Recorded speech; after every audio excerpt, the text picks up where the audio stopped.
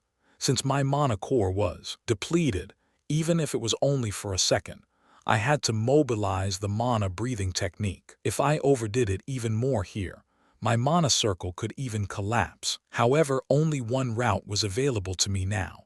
I will kill you. As if to taunt me, the Wyvern and Lord were leisurely floating around 50 meters in the air in front of me. Searching inside my memories, I dragged a forbidden formula to my mind. O mana of the wind, thy composed breath be desired, hear and heed me now. Blades of wind that cannot be defied, O composed storm of rage. Gathering my palms, I opened my upper, middle, and lower dungeons and shoved the natural energy I gathered from my surroundings into my circle. The pain of being ripped apart assailed me. From the crown of my head to the soles of my feet, unidentifiable mana raged and tore through my mana pathways. It's too late. Noticing my abnormality, the wyvern flapped its wings and tried to run. Kukuku go, wind tornado, the strongest spell among the 5th circle wind spells, several times stronger than the 4th circle. Wind cutter that was this storm of wind blades, flash, pushing out my hands with great force. The mana and will gathered in my circle spewed towards my foes. Whoosh! Mana fused with my will caused a small burst of wind to form with a flash of blue light. Whoosh! But it was only small for a moment. Cutting the air like knives, the storm of wind blades rushed onto the wyvern and Lord. Grahoo! For the first time I heard the wyvern cry out sharply. Ba ba bam, shield magic. Surprisingly, a huge shield was deployed on the wyvern's body, blocking the wind tornado, but it lasted for only a moment, before the shield completely shattered with a loud cracking noise, and the wyvern was overtaken by the magic's rage. Though the attack power had been considerably reduced due to the shield, the 5th circle magic boasted an unbeatable force. Flapping its wounded wings, the wyvern faltered in the air as it flew in sloppy circles. Finally, it was unable to regain its balance and fell to the ground. Ha ha ha! Ragged breaths overwhelmed me. After all, I had used magic in defiance of the circle restriction. But then, the lacerating pain that had persisted in my mana pathways moments before disappeared as if it had all been an illusion. I noticed then that my circle felt considerably more substantial than before. The 5th circle, shockingly, instead of 4 circles rotating around my waist, there were 5. Hell, you should have come sooner. This breakthrough was achieved by overcoming a life-threatening situation. It was already the second time this had happened. While I was wrestling with the shock of ascending to the 5th circle, the wyvern flopped as its huge weight hit the earth, the impact causing a loud boom. Bending down slightly, I grabbed one of the knight's swords on the ground. Then, my eyes gleaming, I slowly walked towards the wyvern, about 100 meters away. Zagon, snap out of it, Zagon. Danian, Viscount and Master of Dappy's Kingdom's Fior territory, anxiously called out his wyvern Zagon's name. This wyvern was the one who had made him, a formerly ordinary knight, into the person he was today. It was thanks to Zagon that he received his Viscount peerage as well as his territory, and, eventually, he was even able to become a member of the Royal Army Skyke Knights. This beloved wyvern of his was wounded by the powerful magic of the Black Mage, and was flailing about. Zagon's wings were sturdy enough that most things couldn't damage them, but now, having been ripped to shreds, they were in a sorry state. Even the wyvern's armor, which was drawn with automatic shield magic, had taken damage here and there. His mournful eyes filled with pain, the wyvern gazed at his owner pitifully. Zagon. He had loved and cherished this wyvern more than family. If Zagon hadn't chosen him when he graduated the Skyke Knight Academy, all of today's glory would have been impossible.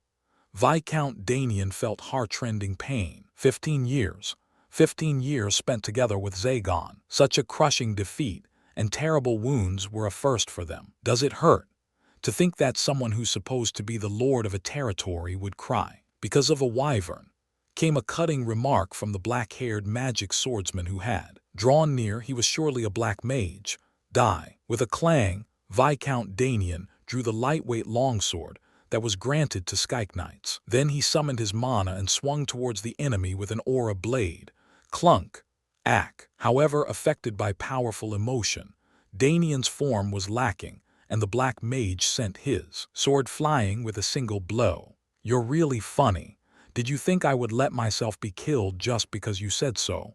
Said the black mage, his eyes filled with rage. What are you going to do? Harboring a sense of foreboding, Viscount Danian looked at the black mage, who was smiling crookedly and biting his lips. Upon seeing the mage's sword pointed at his wyvern, Danian suffered a shock to his heart. Why, worried I'll give it an easy death. Don't worry, I was curious anyway about how sturdy a wyvern's hide is, and how many kilos of meat that body holds, that is, uttered the black mage ruthlessly without hesitation. Kill me instead. Don't worry about that either.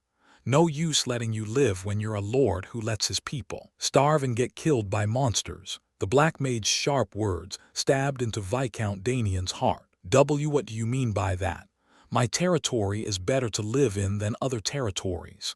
The taxes are low and the residents are all happily living here. So what crap are you spewing? Having decided not to become a corrupt noble when he became a knight of the kingdom, Viscount Danian bristled at the black mage's words.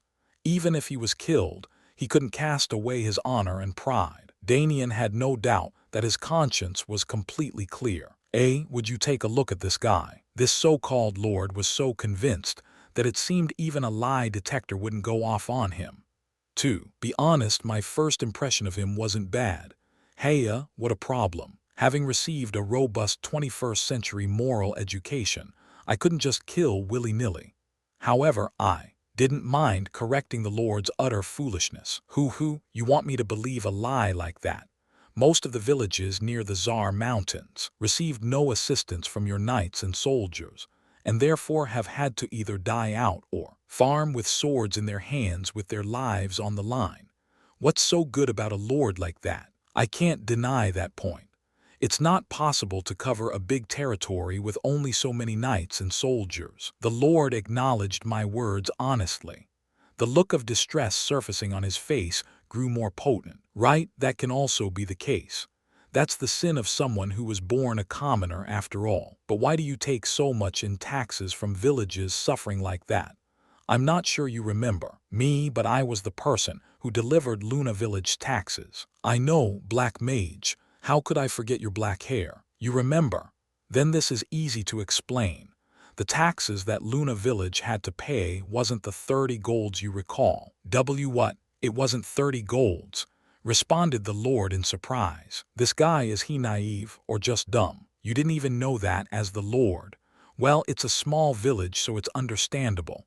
But listen, while you were playing around in the capital, your residents were getting sucked dry by your pig of an administrator, merchants, and knights. It wasn't 30 gold, but 50 gold that Luna Village had to pay, and the other villagers had to pay the same. You stupid lord. What, 50 gold? To think it wasn't 30 gold. You probably didn't know. So you didn't even know the real reason why you chased me all the way here today and suffered this humiliating loss. The Viscount had nothing to say to my sarcastic remarks and was lost in thought. Is what you have said true? He asked in a low voice. If you are truly curious, take that fancy-pantsy bird of yours and go around the villages. Actually, it would be faster to just ask the knights next to you. The knights that had fled at the Lord's command had approached their commander's side and were pointing their drawn swords at me. As corrupt as they were, they still wished to protect their master. Sir Rubes, see commander, awaiting your order. One of the knights stepped out of the group of bystanders and lowered his head. Are the words of this mage true? That the administrator has been embezzling taxes behind my back? That is. Knight Rubes trailed off, unable to answer in the negative. Rubes, my friend, to entrust the territory to you and leave was a mistake. The Viscount's voice was choked with tears. It seemed this Rubes fellow was a close friend of the Lord's. So you mean to say that everyone knew?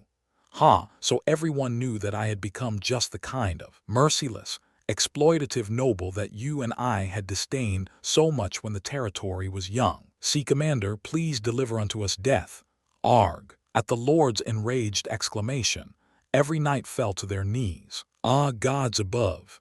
Cried the Lord while looking into the sky.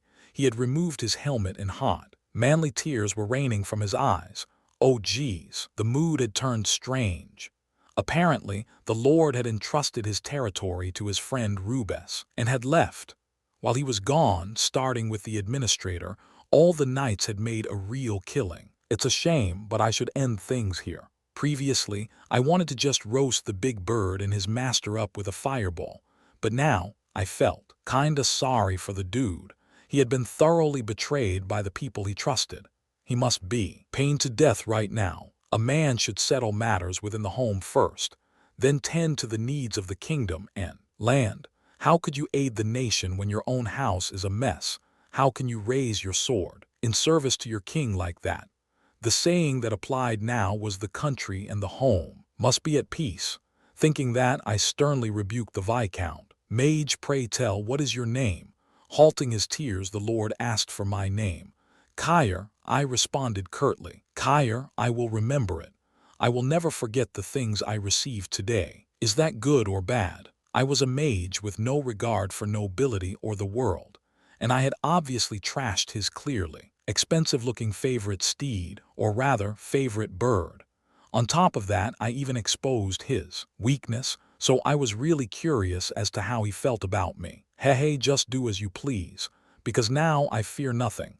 In truth, I was grateful to this Viscount. It was because I had undergone a near-fatal crisis that I could enter the 5th circle. I should skedaddle now. I was indeed a 5th circle mage now, but because it had happened in such a crisis, my mana and circle were both unstable.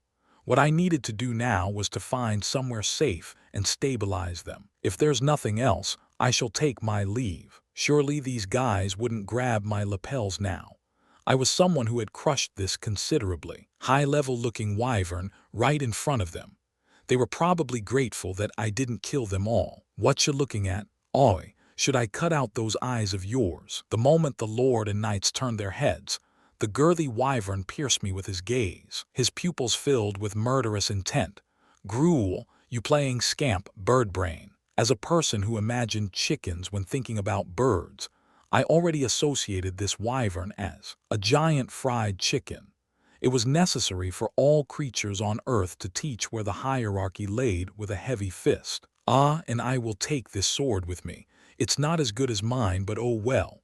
As a good person, I'll take that loss with grace. Hoo-hoo, it fits right in the hand. The old chief's favorite sword had lost its glamour from blocking the Lord's attack, so I decided to make off with the large, thick sword, previously belonging to a knight, that I picked up just now, with the intent to carve off the wyvern's hide. Under everyone's gaze, I took a good quality sheath from one of the knights that was starting to wake up from his electric shock, only a length of 3 meters with a weight of about 4 kilos. Perfect. It wasn't a short sword, which also suited me well, but the hilt was sturdy and fit well in my hand. I liked it immediately. What a good day. I strode towards my horse, who had gone a distance away and was blankly staring into the sky as if nothing had happened. My first adventure had started with a scuffle. I had the feeling that my journey would be a bit rocky. Chapter 16. What kind of road is this? I never expected a flat path like a highway, but the unending grasslands and low hills made me anxious. Maybe I took the wrong path. After duking it out with the Lord, I got on my horse and rode off with no real direction. There was no reason for me to go to the castle anymore, so I just rode roughly towards the north. Before I knew it, the sun was setting, but I hadn't seen head or hair of another human being. This stupid world without a map or Google Maps. Won't I just embarrass myself and become a missing child at this rate? According to the village chief, this place was the southern continent's Dappy's kingdom. That's why I went northward, but what greeted me was an empty wasteland. Will I have to completely camp out? All I had for rations was the bag of bread on the horse's back. I don't even have magic crystal dust, so I can't deploy a magic circle. Countless magic circles came to mind. Alarm magic, defense magic, protection magic. There were plenty of magic circles necessary in the wild. But I lacked the crucially necessary magic crystal dust. What's the use of having money if it's no use at a time like this? In entrusting Jamir with the village, I had left him 40,000 gold. On top of that, I gave 500 gold to the village chief to use in case of emergency. What was left was 10,000 gold. Since Jamir didn't have so much on him at the time, he had given me a placard that I could exchange at some store at Rubis Castle. If I went to the store and gave my name, I could receive 10,000 gold in cash or in exchange for goods. But the problem was that I was now stuck in this wasteland, without a single store selling popsicles. I suddenly longed for the 21st century, where you could just open your door and be greeted by 24 out of 7 convenience stores and all sorts of stores. Oh, that is, while I was yearning for my homeland, I saw smoke rising from afar. Oh, yay, my uneasy mood became better all at once. It was as if someone had passed over an aquafina, mineral water to a thirsty man. Run, Ronaldo. In the short time we'd spent together, I had already attached the name Ronaldo to my horse. Nay. The completely relaxed Ronaldo gave a long neigh and advanced with great force. As he galloped, I eagerly hoped that the people who appeared would be kind guys, who could give us a meal and a place to stay. Stop right there. If you come close, we'll shoot. As we approached the place where smoke was steadily rising into the sky, I saw a score of carriages and a group of people, in addition to several mercenaries armed with bows, who halted my excited rush with their warning words. So much for hospitality. I was just someone they met on the road, so I didn't expect them to be totally happy to see me. But their idea of hospitality was to immediately point arrows at my face. It was no different from getting a gun leveled at you in Harlem, New York. These guys are. I was about 50 meters away, and from there, I could see that a few of the mercenaries who were pointing their fully drawn bows towards me had very familiar faces. Hey, aren't you that kid? Aren't you that brat with the big head from that village in the middle of nowhere? Leader, come over here. They recognized me too. Oh shit, why'd it have to be these guys? It was the self-styled Black Wyvern third-rate mercenary group, which had guarded the Darren merchants at the village. Hey, you kiddo with no manners. What are you doing coming here without fear? Puhaha. Ron, you better be careful tonight. The kiddo must have come for revenge. This can only be called fate. The pot-bellied Ron wielding an axe came to the forefront and gave me a nice welcome. Apparently, the others hadn't forgotten the events of that day, because they raucously made fun of him. What's going on? Queried the mercenaries' leader, having come after being called. Ain't it obvious? I'm clearly a homeless runaway delinquent. How have you been, leader?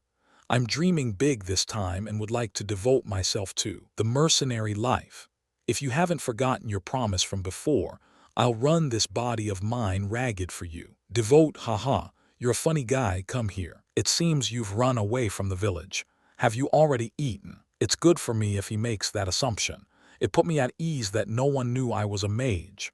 I still didn't know enough about this world. There probably wasn't anyone who knew more in that regard than these mercenaries who traveled the world. Thank you very much. Even while talking, I had ridden bit by bit closer to them, so now we were 20 meters away. Onlooking mercenaries lowered their bows, and eventually I was standing next to the leader of the Black Wyvern mercenaries. Did your parents give permission? The leader asked, clearly not knowing much about me. Would your parents give the okay? The leader threw out such an obvious question. If you're a man whose junk stands tall from the break of dawn, you should follow the path of a man rather than listening to your parents. Leader, did you also say you ran away from home when you were 15 years old? Said the sweating Ron, his vulgar words cut short by panting breaths. Indeed, welcome. I'm the leader of the Black Wyverns, Heath. As expected of the leader, he's got a bit of mana energy. Unlike the other mercenaries, who were like sturdy mountains, Leader Heath's body gave off slight traces of mana energy. My name is Kyer. I'll be in your care from now on, leader. All right, Kyer, let's do well together, said Heath, extending his hand for a shake. Leader Heath, what's going on? The moment we were about to shake hands, a middle-aged robed man looking to be in his 40s came towards us. Sir Hamer, a lad who wanted to join our mercenary group since a while ago, came over, so we were just greeting him. That young lad. Ho, are you sure of his identity? The middle-aged man raked me from head to toe with his eyes, as if examining some goods. It seemed that he was the merchant who had hired the mercenaries. I'm sure of his identity. He's a boy from Fior Territory's Luna village. I'm not getting a bad impression. All right. As long as it doesn't inconvenience the trip, it doesn't matter to me. Haha, please do not worry. Our Black Wyvern mercenaries have a creed of honesty and sincerity. The merchant Hamer seemed to be rendered speechless by Leader Heath's words. He silently turned and returned to the bonfire, where the other merchants were gathered. Puhaha. Inside, I was dying with laughter, but I held it in. It might not be for long, but I was in the mercenaries' care for now. I couldn't just burst out laughing here. Kiddo, what's with the horse? It wasn't a very wealthy village, but you managed to take such a good thing with you. When I left home, I dragged along 2 goats with me, but I guess kids these days have big balls. Looking at Ronaldo, Ron burst out in admiration while exposing me as a kid with big nuts. Whether it's here or Earth, there's not much difference. I guess it's tradition to take a lump sum with you when you run away from home. As the old sages said, anywhere inhabited by humans was the same. This naturally also applied to Callian. Just like that, I became a mercenary. After living as a farmer and then a fisherman, this was all to acquire new professional skills. As I pushed her down in the wheat fields, the moon was truly bright. If her hunter of a father had discovered us then, I would have died to an arrow of his, but I wasn't scared. The fresh smell of wheat around us and the feeling of the woman trembling in my arms. Kaya, how my heart raced. And then what happened? Talk faster, I'm on the edge of my seat here. These misters. It wasn't even like they were watching porn, but even as they guarded the merchant carriages, wide-eyed, salivating mercenaries surrounded Ron as he bragged about his brightly shining past. The people were different, but for a moment, I thought I was back in one of the classrooms in South Korea. Even at Daehan High School, where only the cream of the crop was gathered, the boys would gather during every break to whisper stealthily about the world of sex. Whether it was my friends who exchanged porn or hentai through email, or these shamelessly drooling mercenary dudes, there was really no difference. Alas, at that moment, lycanthrope bastards attacked the village, so I was only able to undress her halfway before I had to go fight. Arg, those poof-headed shitty lycanthropes. Was that the end? What about the girl in the wheat field? Sob, I can't tell the rest without some alcohol. It tears my heart to think about it even now. Yuwa, my love Cisnia. Ron apparently had sensitivity belying his size. His plushy folds trembled as he bellowed like a Siberian brown bear. That stupid lass waited until my return. Only, it wasn't me who came, but a lycanthrope. And he took Cisnia, those wretches, even though I already marked her all over with my spit. The injustice, the injustice. What, is that how it ended? Are you saying that this Cisnia woman was taken away from you by a lycanthrope, without even doing the deed with her? The end of it is that I received bloody training from the village militia chief in order to get revenge on the lycanthropes, and then I went into the mountains to find her. After a while I found them, but I shouldn't have gone looking. Why? Ron's story was getting a bit strange. Strangely enough, the storyline made you want to know more. Aya, that girl with no loyalty or fidelity, was making hard eyes at a lycanthrope, and was living well with babies by her side. Ugh, to forget this great Ron and become one of the lycanthropes. At that shock I escaped with 2 of the chief's goats, and as you guys know, I became the invincible Ron I am today. He definitely has symptoms of schizophrenia. Tusk. His tale was as unbelievable as the story about the moon rabbits running the mill on the moon, being unable to repay their debts. Loan shark rabbits came after them and were chased away with mortar and pestle to Mars.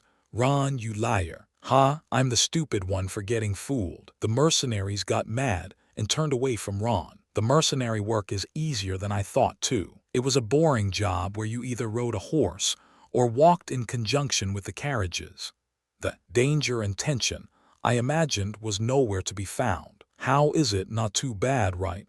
Asked Leader Heath as he came up to me. It's only my first day on the job, and you ask me that. Heath was already asking me what I thought even though I became a mercenary just last night and only spent half a day doing this.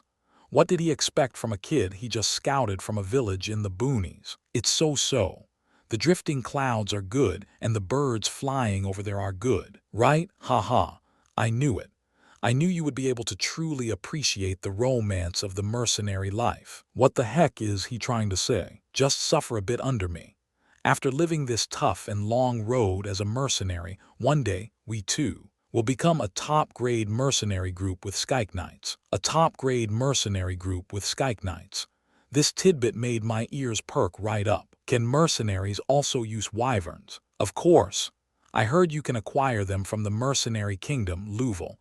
Even the cheapest. One costs 200,000 gold in Empire currency. So we just need to earn 200,000 gold. Isn't that almost as much as most territories? According to Jamir, a small territory only sold among nobles cost between 300 to 500,000 gold. The price of a wyvern was similar in scale to that. Do mercenary groups really make that much? I really couldn't imagine a mercenary group making more than 1,000 or so gold in a single year, much less 200,000. Leader, how much does our black wyvern mercenaries make in commission from an escort like this? Commission. On an escort like this, which takes 1 month, I get 30 gold since I can use aura. Blade and the others get 3 gold apiece, for a little less than 100 gold total. Why do you ask? 100 gold. With that, exactly how long do you need to save without eating or spending any of it? A rough calculation revealed that they would make 200 gold in 1 year and 12,000 gold in 10. They would have to earn for 100 years to scrape together 120,000 gold.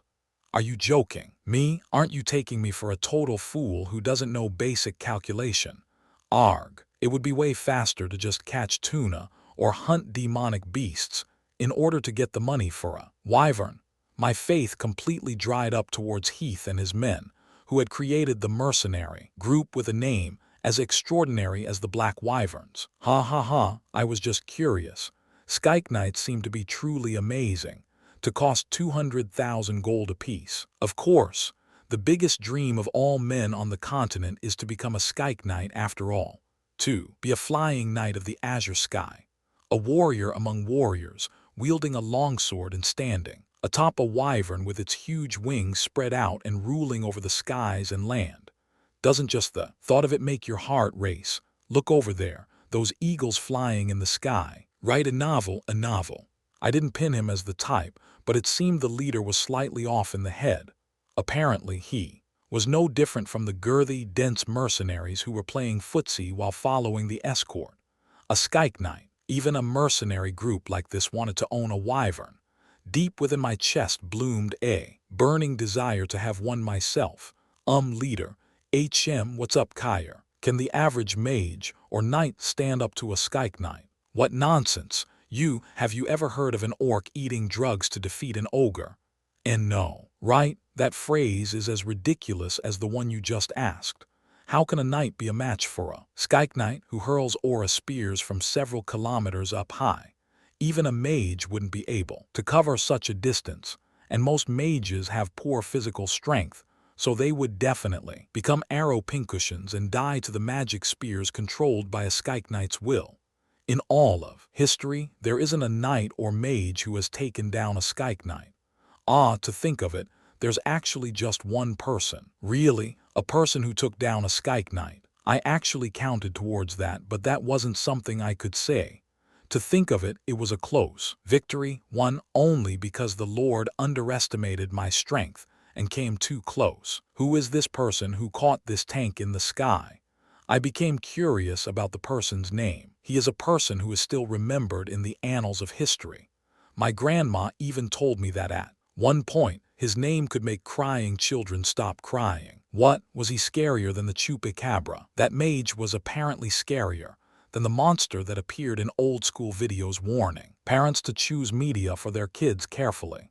He was the gangster mage of the continent who disappeared 100 years ago. I'm not sure if you've heard of him. There were rumors that mages and magic towers from the entire empire and all the kingdoms coordinated in order to kill him, a single person. 100 years ago, every mage. Isn't this something I've heard before? Master had left the Kalian continent about 100 years ago. A strange feeling traveled up my spine. The one and only 8th Circle Archmage. He may have been a white mage, but his notoriety surpassed any necromancer and black mage around. The ruthless golden-eyed reaper with a temper. His name was Adel. My master's name fell involuntarily from my lips. Huh, so you did know? Yes, the golden-eyed reaper Adel was the only mage who could make mincemeat of a skyke knight in the sky. Holy! I had resolved myself to not get surprised. But a cry of astonishment still escaped my lips after hearing about my master's insane fame and notoriety, which exceeded that of even the most cruel and awful black mages. It does make sense. Master Bumdolf is no righteous and honorable man. Even in his letter to me, he had written out a simplified list of his sworn enemies.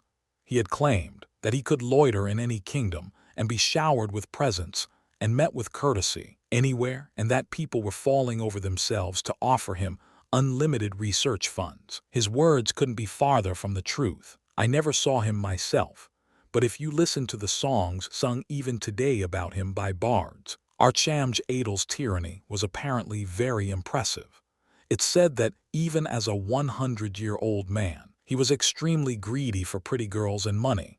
On top of that, his temperament was terribly vicious, so if he happened to hear someone calling him a bad mage, he would burn a completely fine magic tower and all the mages inside to a crisp with a single blow. The only mage to be considered more vicious than monsters or demons was none other than Adel. If I say a name like Adel in the future, I won't be a person but a frickin' amoeba. Even now, Master Bumdolf's notoriety was alive and well. There was no doubt he was treated like a demon king on this continent. What an impressively evil mage, right? To be considered even more nasty than demons themselves. I heard the amount of money he used alone was equivalent to a country's entire annual wage. Kek, Master, you are truly the top. His expenditures had been equivalent to a country's entire wage for a year. He definitely nabbed all that money as polite donations from empires or kingdoms, so it couldn't completely be called an evil deed, but it was enough for prideful mages to gather up and send Master on an interdimensional tourism trip. In any case, that aside, it seems like it takes a lot of skills to tame and ride a wyvern. Is there a place where you can receive special training for that? Like a school for knights or something? School for knights, of course. Skyke Knights determine a nation's military power, so it's a crucial matter regulated by national law. Every nation has its own Skyke Knight school. It's probably not easy to get in, right? Of course not. To raise a single Skyke Knight takes a ridiculous amount of money, and the military force of a single wyvern is equivalent to that of an entire territory. So if someone were to take their wyvern and defect to an enemy country, it would deal a huge blow to the nation's fighting force. To prevent such a disaster, only nobles with titles and their progeny are allowed to enroll. It seems you don't know, but households tied to defecting wyvern riders receive the punishment for traitors. It's that bad. Of course, in the past, household histories had been examined in Korea as well if you wanted to enroll in military academy, but it wasn't to this degree. Seems it won't be easy. Without becoming a noble first, I wanted to become a Skyke Knight and ride a cool wyvern in the sky. I really want to fly over the sea a moonlit night with Aramis. Of course, I had an important mission in mind. Is there no easier way to become a Skyke Knight? Easy way? I told you, didn't I? earn 200,000 gold and acquire one from the mercenary kingdom Louvres. So in the end, money is the problem, huh? I really wanted to recover the paradise I had lost on Earth here on the Kalian continent. That's why Skyke Knights held a special meaning for me. Apparently, the military prowess of a nation wasn't determined by the number of soldiers you had, but how many Skyke Knights you could mobilize. There is one other way, another way. It's not completely impossible to become a Skyke Knight without being a noble. How? This old guy, isn't he pretty good at teasing others? Leader Heath had a surprising gift of gab that could frustrate you to no end. You can enroll in the Skyke Knight Academy if you're a 4th Circle Mage, or a knight capable of aura, blade under the age of 30. Isn't that exactly me? As expected, it was a universal truth that people with skills would receive their due worth no matter where they went. Only, they have to graduate from regular knight school first and receive a title from regular knight school. There sure were a lot of conditions to become a Skyke Knight with impressive fighting force. But do wyverns all look the same? Your country bumpkin is really showing now. Of course they're different. What's the name of our mercenary group? Black Wyvern Mercenaries. Exactly. Just like how people have different levels of ability, wyverns have different characteristics, according to their breed. I know this because I looked into it with the intent to acquire one, but there are about 5 breeds, and among them the strongest are the ones owned by the Badgeron Empire's Royal Guards, Black Wyverns. From what I've heard from people who have seen them, they've got muscular, huge black wings and black eyes, claws like steel, and even the ability to breathe fire. They're apparently so powerful that they can even be called little dragons. That's why I decided to name our mercenary group the Black Wyverns. Black Wyvern sounds pretty good, huh? If I was going to ride a car, it was better to get something big and safe with a powerful engine. They're probably not easy to get right. Of course not. The 40 or so Black Wyverns are treated almost like royalty and live in the royal palace. Not only that, but the symbol of the Badgeron Empire is the Black Wyvern, you know. It's no wonder they are almost worshipped there. There's still so much I have to learn.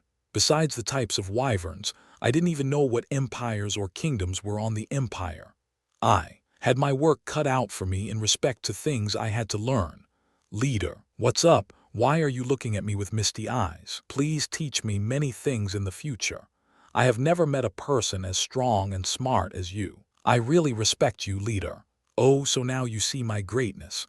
All right, do your best. I'll push you along with all my might. This third-rate mercenary group really couldn't boast of pushing anything along. But leader, Heath grinned wide at my flattery. I'll live with the mercenaries for now and gather information. And then, the realm of the 8th Circle awaited me in the future.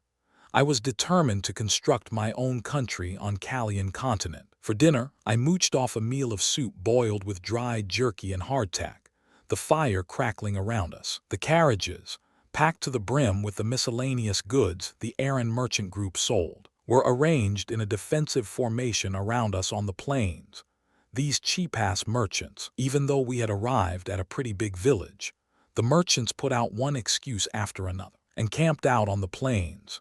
If it were me, I would prefer to sleep while entrusting my safety to the village guards and its ramparts over these third-rate mercenaries.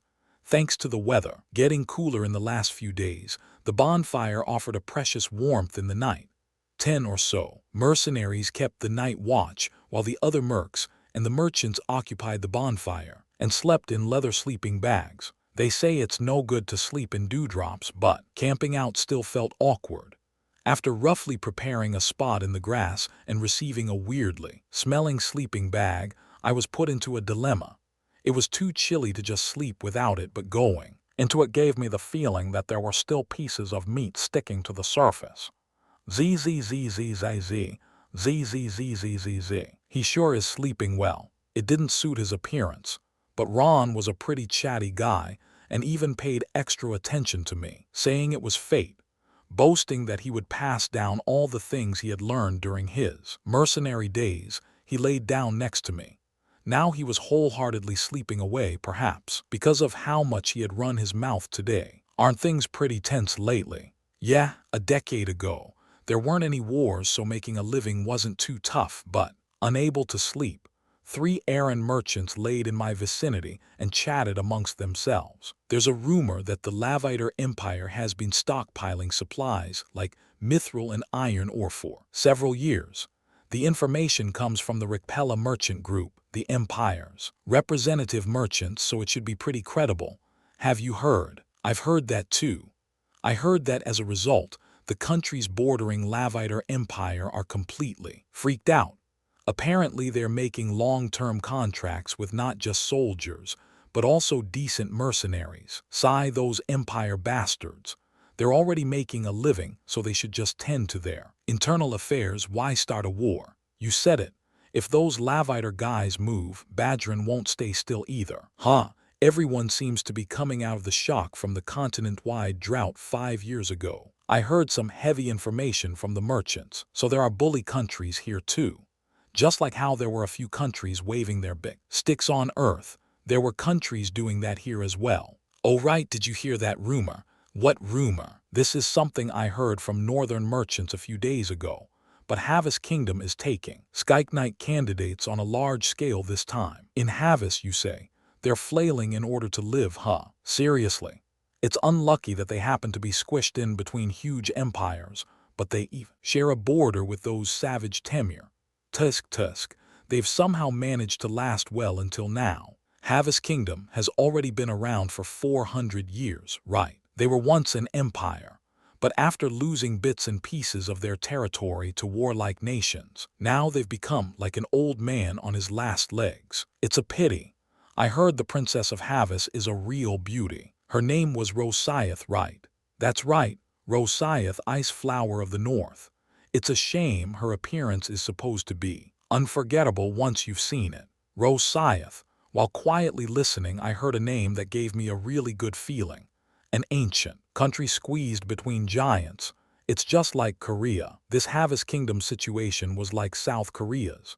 China, Japan, Russia, and even the US were all itching to get a bite. Let's go to sleep already. We'll need a good night's rest if we're going to go through Orc Valley tomorrow. Yeah, we'll be lucky to be leaving with our arms intact if those damn orcs show up like last time. A range of mountains could be seen not far from the campsite. Apparently, that was where Orc Valley was situated. Only, it sure is bright. The voices of the merchants dwindled, leaving only this quiet night where even the grassland insects seemed to be subdued. The moon hung huge and bright in the night sky, accompanied by the shining stars. Looking up, I felt a sense of sorrow. Mom. Suddenly, I yearned for my mom's embrace.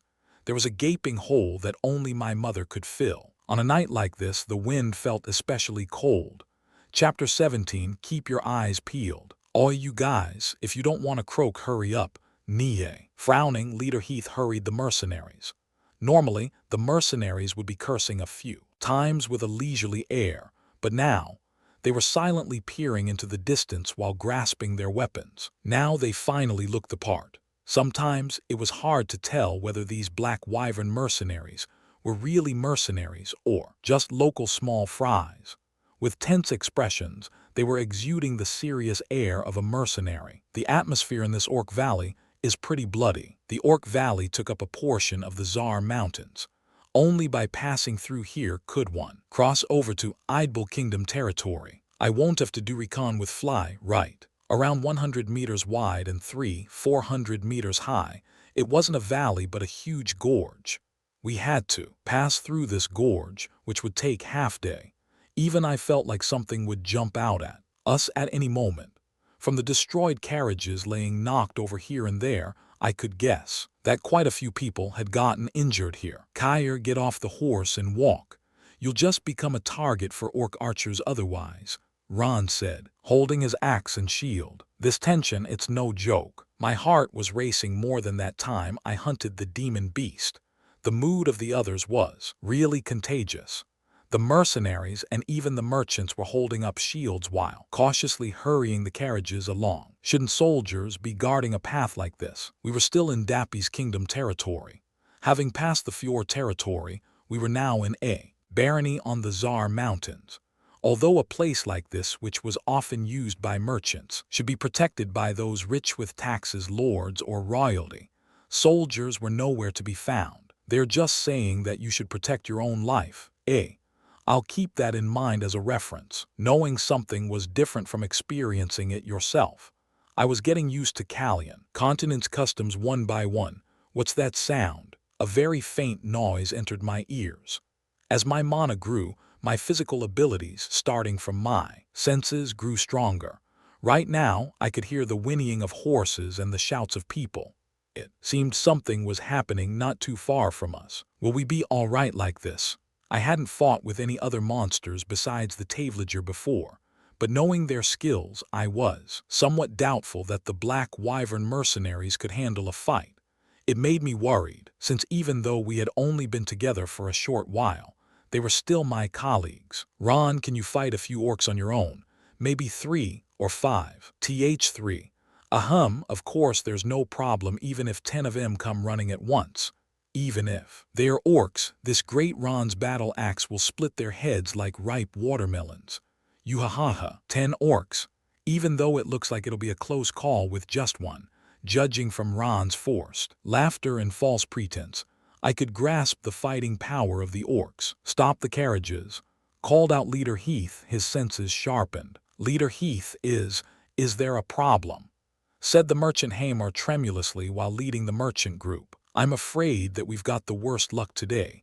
It seems there's a battle going on in the valley. A battle? I'm certain that other merchants are getting attacked. I can hear shouting on the wind. And an attack? Then what should we do? Asked Hamar with fright. That's something the employer should decide, isn't it? What will you do? The merchants had hired the mercenaries for moments like this. Heath passed over the decision to Hamar. We have to get through here today. Merchant Heath looked very troubled. A merchant group couldn't just come and go whenever they wanted. Deadlines were quite pressing. Then we will forcefully rush through. Please. If we can just go through here safely, I'll add extra to your commission fee at the castle. Understood, said Leader Heath, nodding with a dependable air. Fellows, you all heard that, right? The boss wants us to break through. Mercenaries of the Black Wyvern, can you do it? No problem, we'll break through. What's 1 or 2 orcs to us? We are the invincible Black Wyvern mercenaries. Then watch your lines and depart. Go. After rousing up the group with false confidence, Heath raised his shield and stood at the very fore, followed by the next strongest mercenaries. It seems like a pretty big battle, though. I understood the merchant's feelings, but no matter how you cut it, it was too much to expect to get out scot-free with the Black Wyverns. Licking my lips, I followed the carriages next to Ron. In any case, I was bound to the mercenary group right now. If we were gonna do it, I had no choice but to follow along. Everyone, prepare for battle. Around 200 meters into the gorge, I suddenly saw a broad, open lot laid out between the walls of the gorge. A horrifying scene awaited us there. Those bastards. There was a small merchant convoy with 10 or so carriages and around 30 people, including mercenaries, coachmen, and merchants.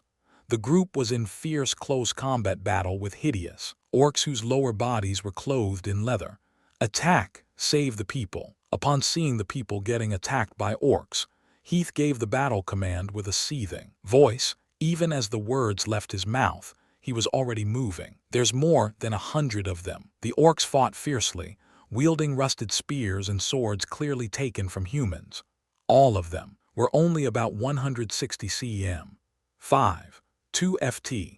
Tall, but their bulging muscles and mottled skin was a sight to see. Fangs protruded from their faces.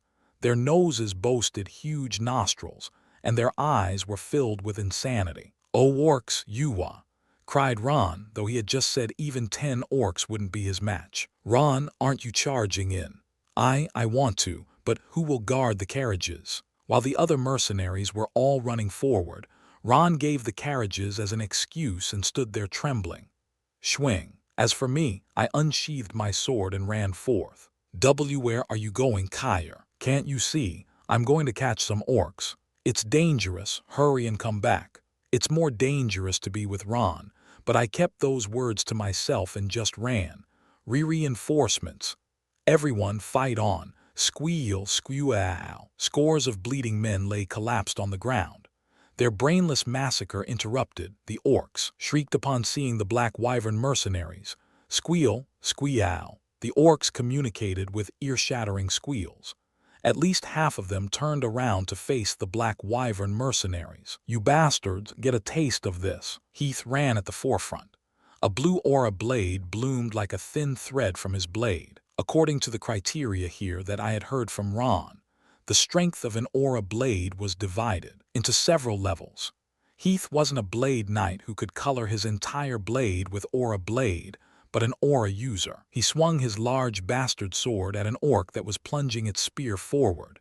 Squeal! With a splattering sound, the orc was cleaved in half at the waist.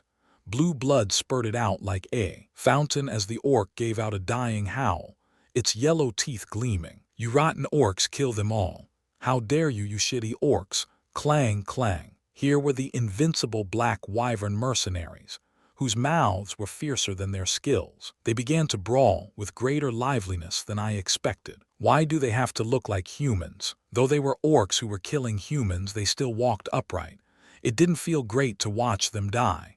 Squeal. However, no one waited for me to make a decision. The orcs outnumbered us. Before I knew it, one of them was thrusting its rusted glaive at my neck. Chi. Despite my feelings of reluctance, my body reacted rapidly. My weighty longsword, normally used by knights, swung down forcefully on the orc's glaive. Clash. Sparks flew as metal met metal. It's strong. The feeling of colliding with simple muscular strength revealed the orc's stupidly enormous power. It was like hitting a wall. Looking at these orcs, who could proudly look down on bodybuilders, I could finally understand why Master had laughed at my skills and asked me if I wanted to become orc poop. Guo. The orc's yellow eyes were blazing with fierceness. Looking at the eyes oozing with discharge and the mouth full of yellow teeth spitting thick gobs of saliva, my feelings of pity flew far, far away. This isn't a joke right now. This is a battlefield. If I want to live, I have to kill. I have to end this guy. Having judged that my muscular strength was weaker than its own, the orc bared a fanged smile at me. Ha! With a grunt, I drew a little mana and filled my sword with it. Then, my sword cutting through the air with its speed, I let loose a horizontal slash. Swing. Slashing horizontally. The sensation of cutting through flesh and bone traveled from the hilt to my hand. Trembling seized my body for a moment, leaving me unable to pull out my sword from the orc's body. Demon beasts just looked like four-legged animals, so I had no qualms. But orcs were similar to humans. My heart raced and my breathing accelerated. Squeal. But even my horror lasted only a moment, because another orc thrust its long spear at the person who had just killed its comrade, me. Clenching my teeth with a grinding noise, I pulled out the sword from the orc. The moment I did so, blue blood spurted out with a gushing noise. The enormous force of the blood drenched my clothes. Kill to live. My mind was shaken awake. Drenched as I was, I whirled with my sword and cut down on the orc's forehead. "Oh, newcomer, aren't you impressive? Did you see it?" His blade was filled with a bluish aura blade. What? How could that be possible at that age? I'm telling you, I saw it with my own eyes. I got too worked up. The bloodthirst exuded by the orcs and mercenaries had gotten to me too. As a result, 10 or so orcs lay lifeless on the ground near me. Thank you. If it wasn't for you all, we would have. Many thanks. The Wacken mercenaries sincerely expressed their thanks to your mercenary group. We merely lent a shoulder.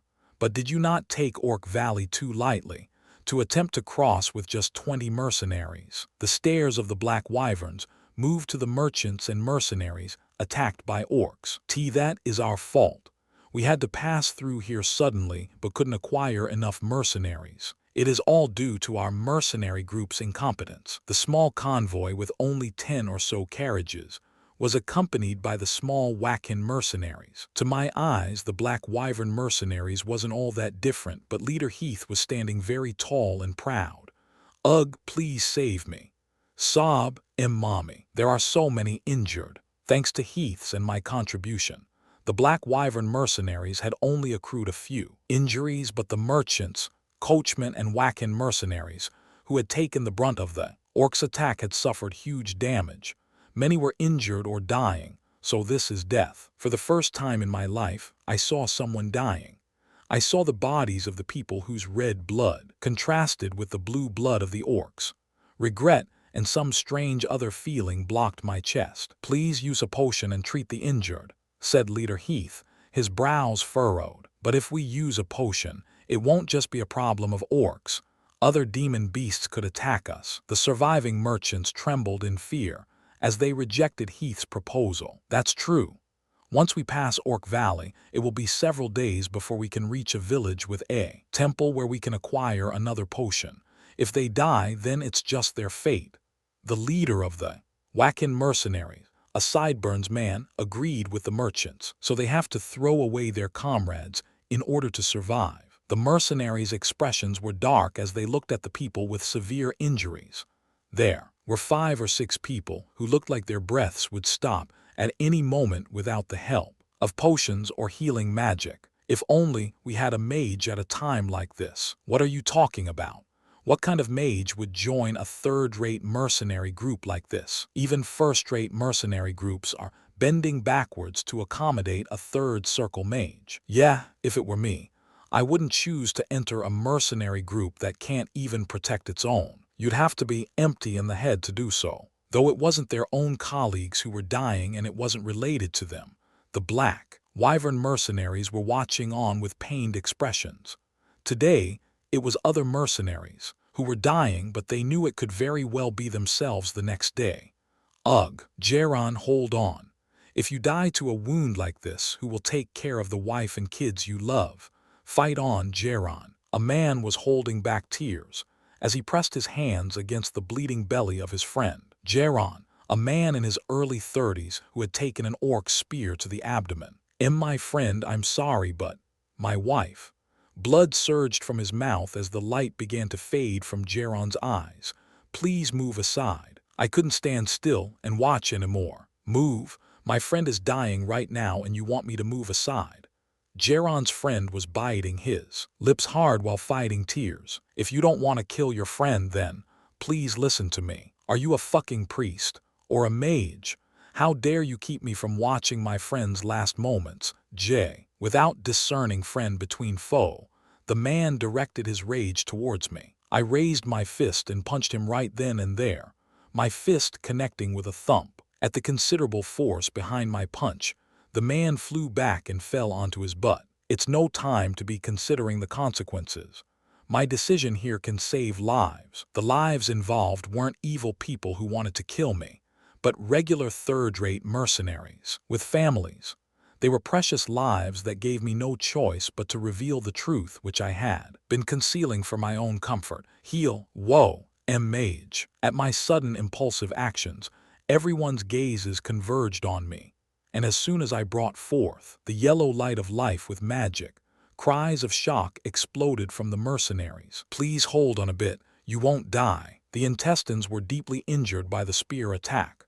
Thankfully, besides the guts, Jaron didn't seem to have any other injuries. That's a relief. No matter how often I saw it, the shocking power of magic fascinated me.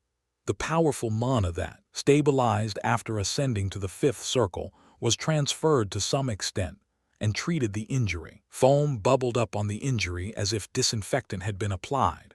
Within the foam, the injury was being healed to perfection, and new skin was formed on top. He's a 5th circle mage. My God. Having accrued plenty of experience traveling the world, the mercenaries could tell my level of heal magic was possible even at the 2nd circle, but it seemed the mercenaries had a rough idea of the law of mana proportions, which stated that the level of magic would correspond to the number of circles and the amount of mana one possessed. Thank you, Sir Mage, sob. Despite receiving healing magic, the mercenary named Jaron thanked me with a face that still looked like he was in utter agony. "If you're thankful, then live well." There was no doubt that this man, Jaron, had taken up mercenary work in order to provide for his wife and kids. The hope of life began to blaze again in his eyes, replacing the despair that was there only moments before. "For things that go against my conscience, if I don't do them even though I can, that too is a sin. Just like that, I realized one of my guiding principles. It was a little presumptuous for a 17-year-old boy like me to think this, but I was gradually becoming an adult on Callian. In this world, where the law of the jungle truly reigned, I had to live to the utmost with my own power. I deeply apologize for anything that may have offended you up until now, said Hamer, the leader of the merchants, as he bowed low. This is why I hid it. It was because I found out what kind of treatment mages received on Callian from the villagers that I decided to hide my skills. However, my identity was revealed due to this situation where I had no choice, and the merchants and mercenaries who had grasped the truth were looking at me with fearful gazes even as we continued traveling. No, please. It was my bad for concealing the fact that I am a mage. And no, please don't say such a thing. Waving his hand with a look of utter seriousness. It was painfully obvious how fearful Hamer was. K. Nim, could you perhaps tell us which magic tower you are affiliated with? Leader Heath, who had thumped my shoulders while guffawing that I should just work hard under him only a few hours ago, was now cautiously asking a question about my identity. It's a secret. Ah, yes, I understand. He didn't even ask twice. Heath nodded his head with a completely submissive attitude. Are mages crime bosses? Why is everyone so afraid? I hadn't met any other mages yet, but I could get an idea of what kind of existences mages were from the fearful countenances of the mercenaries who weren't even normal civilians. Is that Chatter Castle? Yes, that is the castle of Dappy's Kingdom's Marquis Rohan de Chatter. While taking a short break after coming out of Orc Valley, I could see a castle on the plains far away. He seems to be a person with a rather good reputation. That is indeed the case in the Dappy's Kingdom. The northern lands protected by Marquis Rohan embody the most important strategic foothold in the country. So all the kingdom's citizens, including His Royal Majesty, respect the Marquis.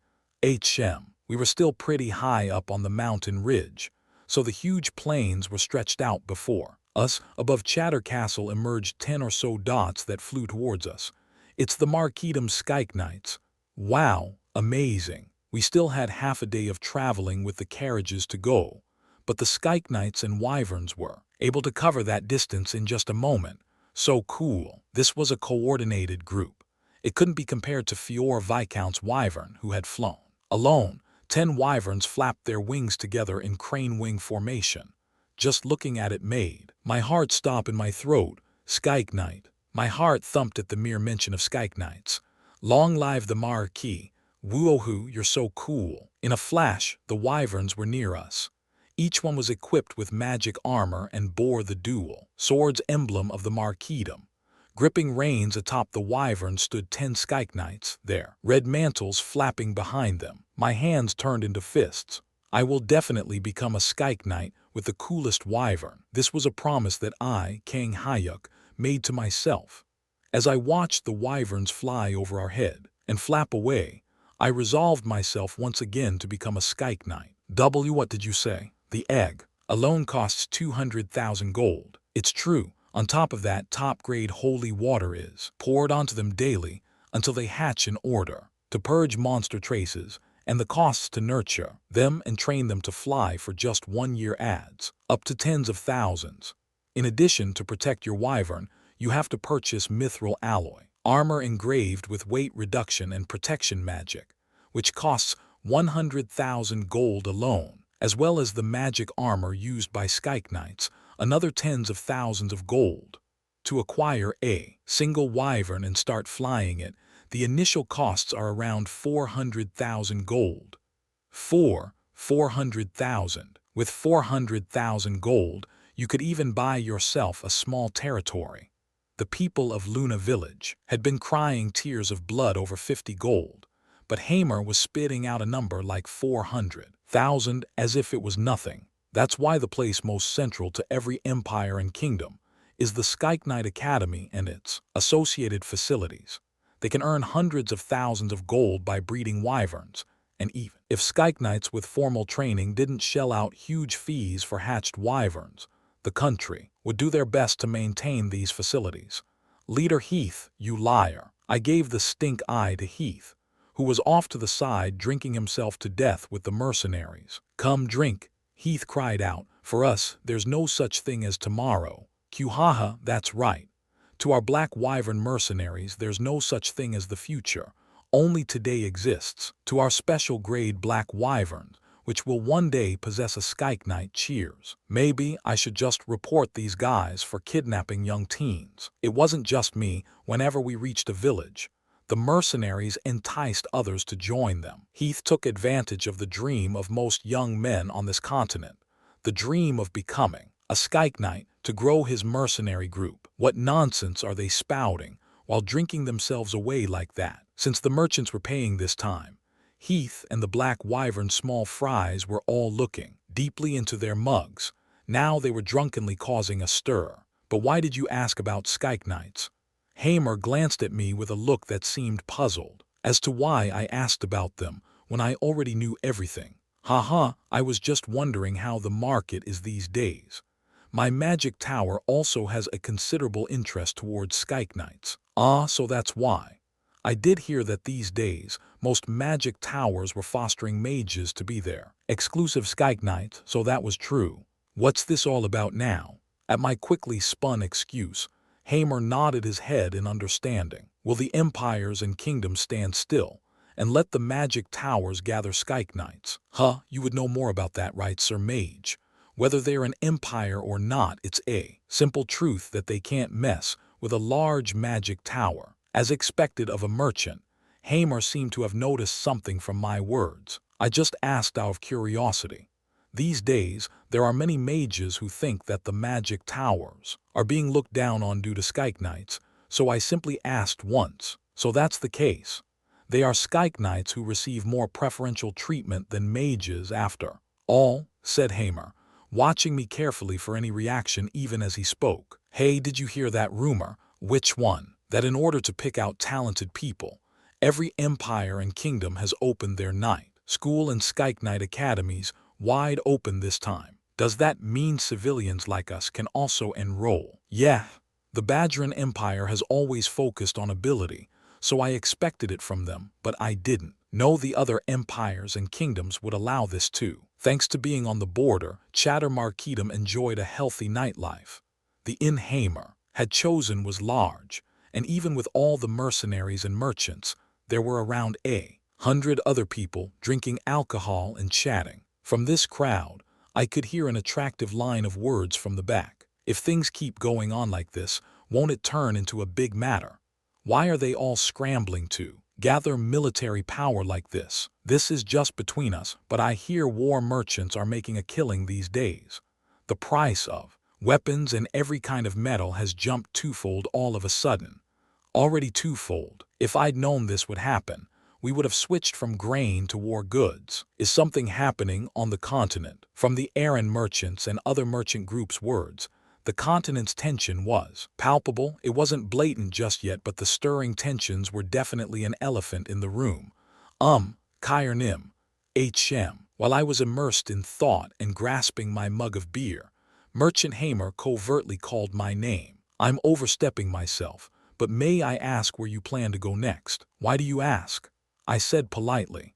Though I was treated with great respect as a mage, it still wasn't right to speak down to an older person. If perhaps our paths converge, then if you could assist our convoy a little. They said Badgeran Empire had Black Wyverns, right? Heath had spouted a lot of bull, but it didn't seem like the stuff he said about Black Wyverns was wrong. And from what I heard from the merchants in the back, Badgeran Empire was a place that valued ability more than heritage. I am heading to the Badgeran Empire. All the way to Badgeran. Yes, why is it bad for me to go? Hamer was unable to conceal his look of disappointment as he said, No, that's not it, it's just that. It's different from where we plan to go. Hoo-hoo, that's a relief. God was helping me by delivering me a golden chance to bid this silly mercenary group farewell. I'd be an idiot to miss it. It's truly a shame. It would have been great if you could perchance come with the Aaron merchant group. Truly regretful. Altius, check if there's a reason for our mercenary group to go to Badgeran. Ah, to think of it, The wine transportation merchant group led by Master Looms is departing from the country border tomorrow. Is that so? Then that's a relief. Go and quickly inform them that an outstanding mage is going, with a low commission fee to Badgerin. Fudge, these old guys are trying to eat me alive. A low commission fee. The gears in Hamer's head were sure turning quickly, as if he was afraid someone would accuse him of not being mercantile enough. All right, everyone, cheers to our long-continued friendship. Rising from his seat, Hamer raised his glass towards the Black Wyvern mercenaries and the merchants. To whatever you just said, to friendship. All the mercenaries were dead drunk. Yelling to friendship, they knocked back more beer. Only you guys, bye-bye. It was a shame, but I couldn't keep following this dead-end mercenary group and cheap-ass merchant group. Badgerin Skyke Knight Academy, you ha-ha-ha, wait for me. This Kang Hyuk is coming to you. Thinking about it in modern terms, it would be an elite course like the Air Force Academy. Dreaming about the glorious future ahead of me, I drank the refreshing beer. I prayed to the gods that my life would be as smooth as the Silk Road from now on, as smooth as the alcohol flowing down my throat. Chapter 18. The North Shore is cold, I thought while listening to the buffeting wind. Several months had already passed since coming to Callian. Since then, it had already become winter, and because it was situated in the north, Badgerin's weather was rather chilly. Who said in novels that teleport magic circles could be used in magic towers? Just lemme grab a hold of whoever said that. I'll give them a perm with fireball. Following my memories of fantasy novels I had read in the past, I approached a magic tower in Chatter and told them I wanted to use teleport magic, and asked how much it cost. Since I didn't want to be seen as someone who had never used teleport magic before, I spoke with a self-assured tone. Facing me with wide eyes was a fourth Circle Mage.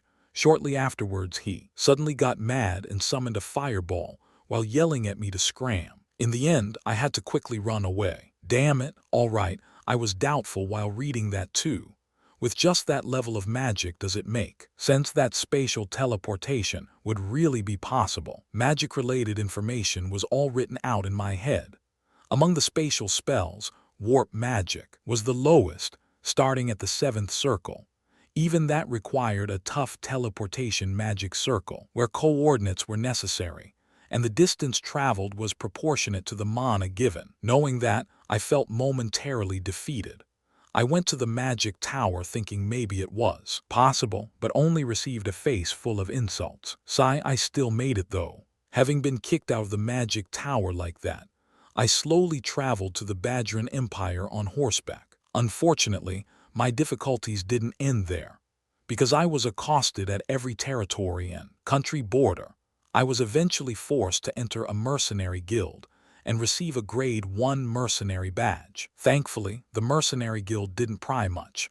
As soon as I showed them my blue aura blade, a Grade 1 mercenary badge with my name on it was handed over to me.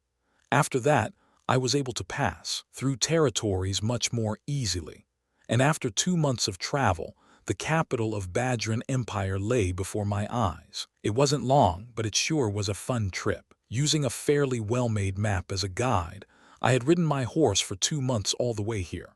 I acquired recent information from merchant groups or mercenaries traveling on the same path, and, despite the back-breaking labor, I gained a taste for traveling. As expected of the Empire's capital, it sure is big. The huge wall ahead of me couldn't be compared to the castles or forts that I had passed on my way here.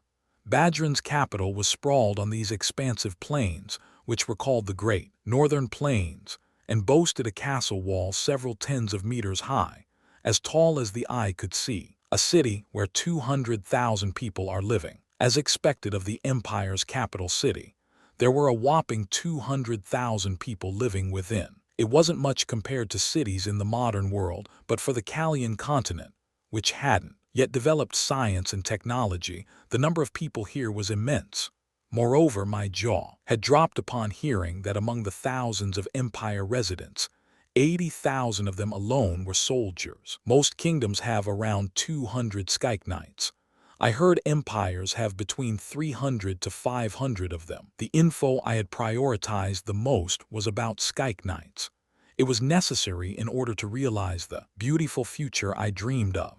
The fighting force of knights, mages, and soldiers was also important, but on this continent, Skyke Knight numbers determined a country's strength. I wonder what will bring me happiness here. Shall we go in? I wanted to live not pressed to the ground but high and mighty, like master on earth. If it was my fate to be here, then it was only smart to seek the things that brought me joy. Naldo, run, Haya. With a loud whinny that I had heard plenty of times during our 2 months together, Ronaldo galloped forward with liveliness, as if he understood my words. Accompanied by the sound of Ronaldo's hoofbeats, my horse blew out white condensation while galloping on. Like the saying that all paths lead to Rome, I followed the empire's long government-managed road and ran towards Vatia capital. In my heart nestled a great dream, Uatilda. I was so impressed that an exclamation burst from my lips. What's all this? This is so bomb it's killer. According to the information I gathered, the first founding emperor Alvatrian was originally a commoner. After acquiring a black wyvern through a stroke of luck, he surpassed the nobles and formed the empire during the continent's period of turmoil. Because of that, unlike other empires or kingdoms, Badran Empire placed more importance on one's ability. I was told the Skyke Knight Academy examination starts tomorrow and lasts for just 15 days. This was the reason why I didn't let myself get distracted and only gathered information while running non-stop to Badran. The special entrance examination for the Skyke Knight Academy was open to commoners as well. As long as you had the skill, you could become a knight. That was the kind of place Badran was. Recruiting talented people is probably what allowed them to get a foothold and thrive on this continent. After showing my mercenary badge, I was allowed to pass through the thick 15-meter-high wall, and the capital's scenery entered my eyes. At a glance, I could see countless carriages and people traveling through the castle wall, just like how Jongo district would be packed with foot traffic on the weekend. An incredible number of people were walking to and fro here. As I thought, it's nice to be in a big pond. The scale and crowds here couldn't be compared to the territories I had passed until now. On top of that, there were countless antique-looking stone buildings laid out in front of me. It was exactly the fantasy world I had yearned for. Let's go get some money first. After all, first impressions make the man. The money in my pocket was more than enough for my travels. However, the path I was going to walk now was an elite course that would lead to knighthood. With that in mind, I wanted to keep an adequate amount on hand. Excuse me, are you perhaps looking for a place to stay? The moment I decided to ask someone about where I could find a Rubis Merchant Group store, a faint voice called out to me from down low, "Is it a touter?" TN. A touter is someone who tries to draw in customers. The voice belonged to a young boy who looked just about 12 years old, but his attire was clean, and his eyes were shining. The others don't even bother, huh? This kid still had traces of baby fat on his face. Bigger boys were targeting merchants or people who had just entered the castle, but this small kiddo, having been forcefully pushed aside, was shyly talking to me. Do you know where I can get the most delicious food and comfortable sleeping quarters? Huh, yes. I know all the inns in the capital with the most delicious food and cozy lodgings. May I guide you around? Just take a look at this kid. He's cute. He was young, but in order to eat and live, this kid undoubtedly had no choice but to jump into the front lines of working life. Unlike the other kids who were busy attracting customers, his manner of speech was rather dignified. I'll leave it to you. Thank you very much. As soon as I gave permission, the kiddo took Ronaldo's reins. I couldn't help but feel sad and proud at the same time. What's your name? My name is Alex. All right, Alex. Do you happen to know the Rubis Merchants? The Rubis Merchants, of course. The Rubis Merchants have the biggest building on Merchant Street. Is it close by? Yes, to the right of that street there is Merchant Street. Shall I guide you there? Please do so, Alex. As young as he was, his bravery was limitless. He was heaven and hell apart from the cheeky brat in Luna Village, Daron. I wonder how Hans and Cecil are doing. I had left things to Jamir, but I was still a bit worried. Since I kicked his ass, it was possible that the Lord could bear a grudge and target the village. I dare you to touch Luna Village. I'll beat you to a pulp if you do. To me, Luna Village was like my homeland. There was no way I couldn't be concerned. We're here. Here is the Rubis Merchant Group branch, informed Alex gallantly, who seems to be a pretty successful conglomerate. This street was as fancy as Myeongdong Street and packed with countless storefronts. Rubis Branch's stone building dominated the others on the street with 5 floors. With a satisfied smile, I dismounted from my horse. Alex, I'll be back, so wait here a bit. Yes, please do not worry, little kid. At his cute and brave appearance, I patted his head once and walked towards the building. How may I help you? We do not sell wares here. Though we were in the securely policed Empire capital, 2 people with swords were guarding the entrance. I've come to collect my money. At the mention of money, the 2 guards looked me up and down. Are you joking right now? Where do you think this? Having just completed my long journey, I was still clothed in a thick traveler's robe and dusty from the road. In their position, I also wouldn't allow someone who looked like me into the building. However, I had something they couldn't possibly ignore, a token that certified my identity, given to me by Jamir. A supervisor token. Welcome. While the person who had blocked me was frozen in shock, the other guard quickly lowered his head. I can come in now, yes. I am truly sorry. Please come inside, said the guard with a humbled expression while opening the door. Do your best, will you? Don't just judge based on outer appearance. Tusk. You understood. Passing the guards who were nodding like bobbleheads, I straightened my shoulders and walked in. Special guest, Jamir's got a good pair of eyes. When I held out the token given by Jamir, after entering the Rubis Merchant Group building, someone who was the top dog here came out and bowed his head to me. I didn't know what had happened in just a few months, but apparently Jamir had jumped from one of the 12 supervisors to one of just 3 executives. The token representing Jamir had an impressive effect. The 10,000 gold I was supposed to receive somehow multiplied to several 100,000 due to interest, and thanks to executive Merchant Jamir's fame, I received special treatment reserved for high-ranking nobility at every Rubis store. I heard all of this from the manager, who offered me a cup of hot tea with a congenial smile. So they are saying I've got a 20% discount on all items sold by the Rubis Merchant Group.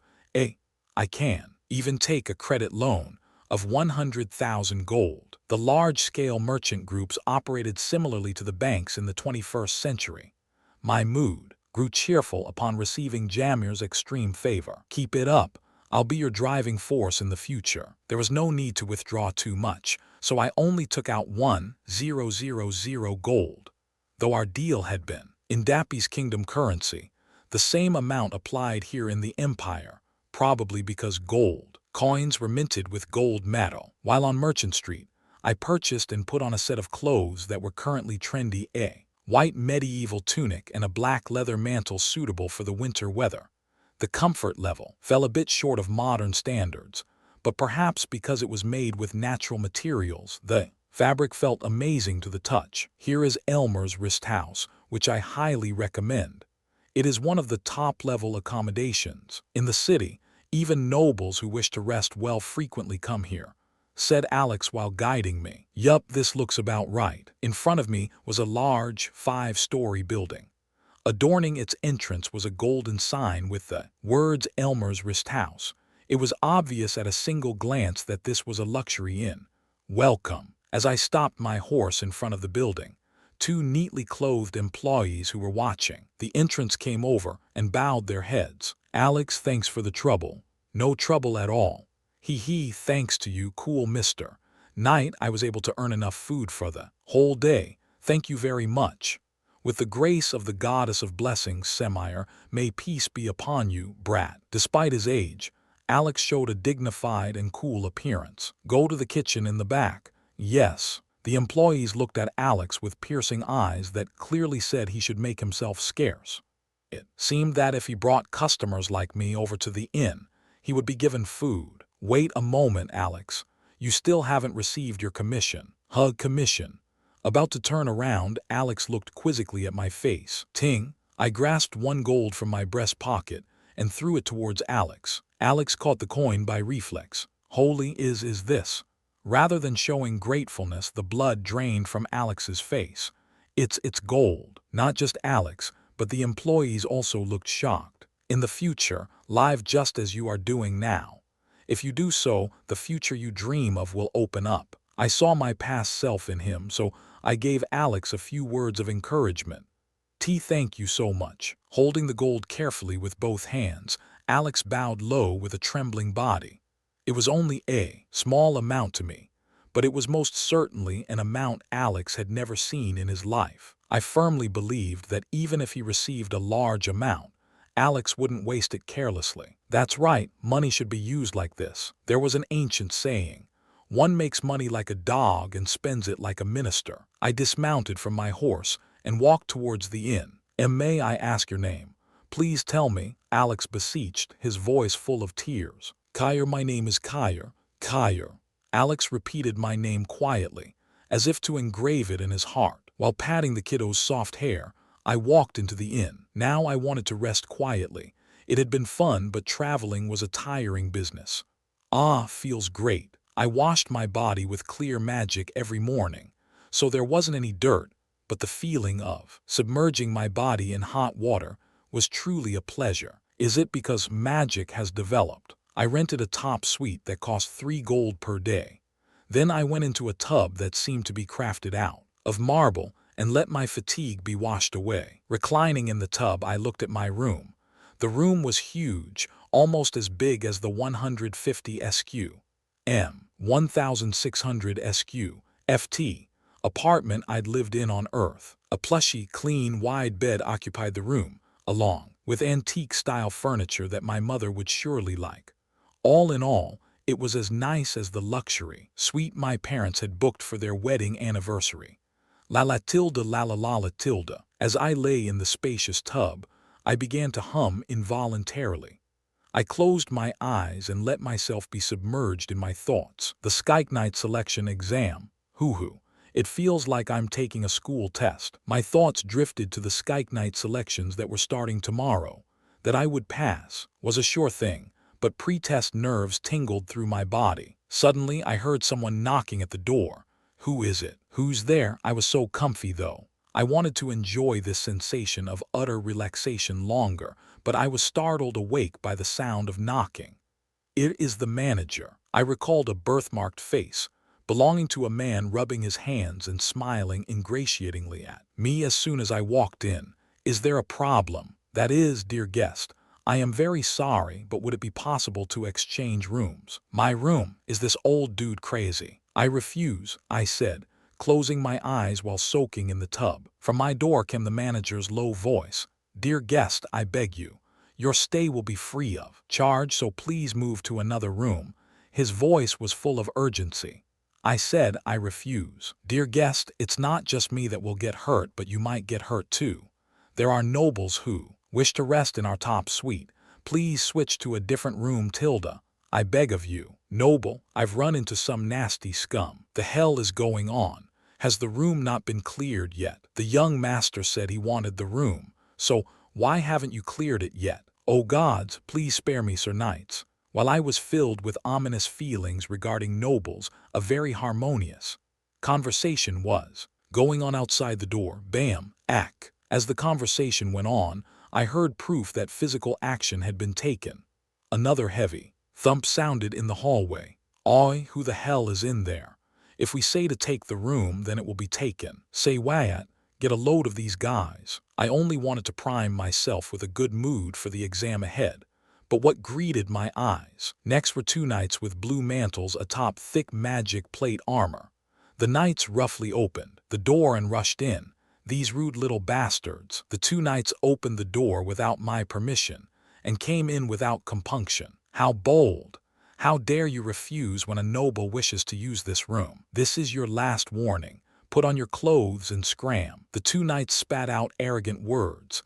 Anyone who was human would definitely furrow their brows in my situation. But I done wanna What you don't want to. Cuckoo, this guy dares to disdain a knight. He's a crazy guy who wants to die. These two knights showed rude expressions. Looks like he's someone who will only come to his senses if he is dragged out like a dog. For a damn commoner to dare. The two approached me while wearing armor covered in dust. My mood hit a new low. If you come one step closer, I won't take responsibility. With enrollment at the Skyke Knight Academy ahead of me, I didn't want to cause a ruckus, but these guys really weren't cutting me a break. Puhahaha, responsibility. This little brat, how dare he? Ignoring my warning, they approached with heavy footsteps. I raised my submerged hand and lifted it out of the tub. Lightning, I called out, quick casting third circle magic. BZZZZZZZZZT, kayak. Ag. The two men who had been approaching me with nasty smiles were engulfed in sparks, making them cry out in pain. Maybe their armor was cheap. Shortly afterwards, their bodies emanated dense smoke and they collapsed bonelessly to the bare ground, thumping loudly. Shit, which frickin' brat is it?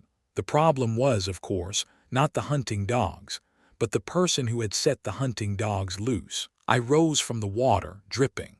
The wind blowing in from the north made my body shiver as all my hair stood on end. You're all dead, noble or whatever. What I needed right now was to blow off my rage towards the person who had broken my tranquil peace.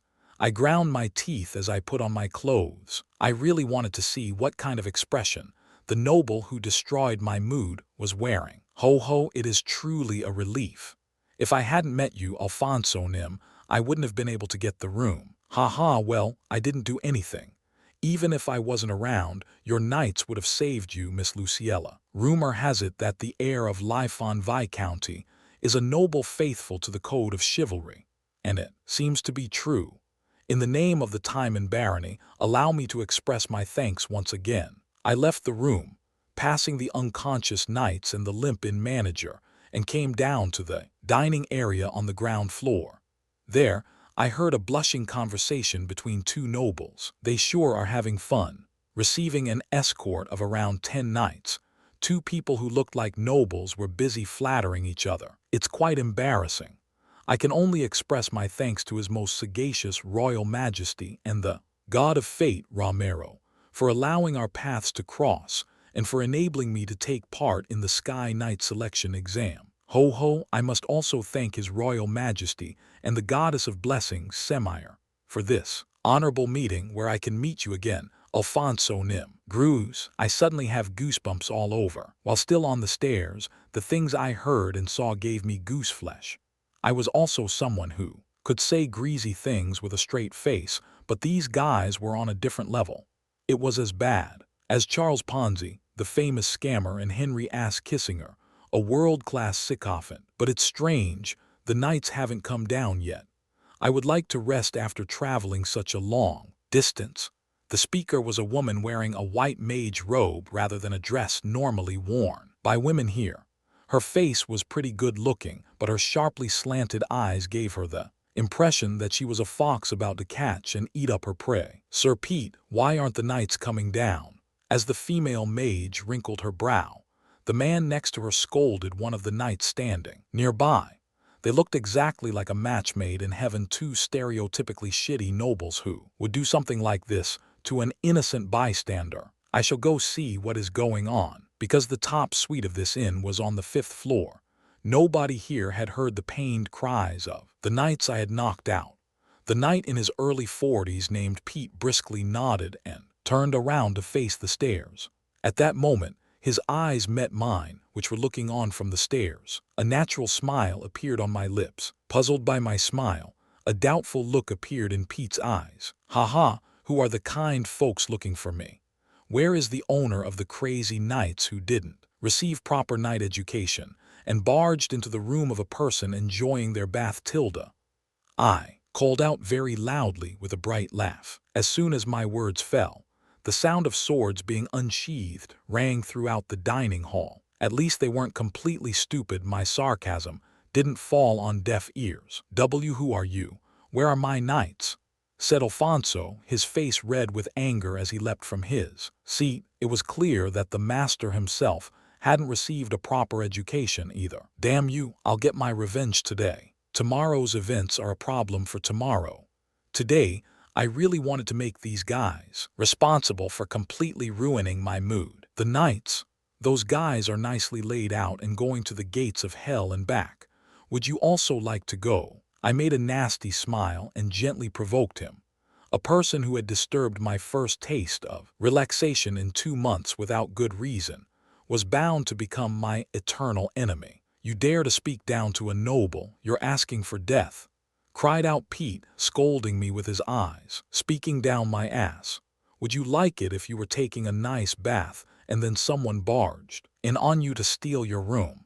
Would you like it if you were dipping your bread in some soup to enjoy and someone blew their nose right on it? All my accumulated resentment towards the behavior of the nobles and knights up until now was about to blow. I also directed my words towards the smattering of other people in the dinery who were snickering and watching my reasonable rage with curiosity. Naturally, that is a noble's right. How dare you, a mere commoner, interfere with matters of nobles who are protected by imperial law?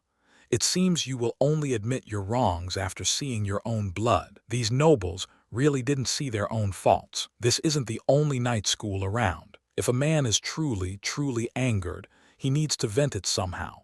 The Badgeran Empire wasn't the only place with a Skyke Knight Academy. With my skills, there were countless kingdoms that would beg me to come to them while holding my coattails.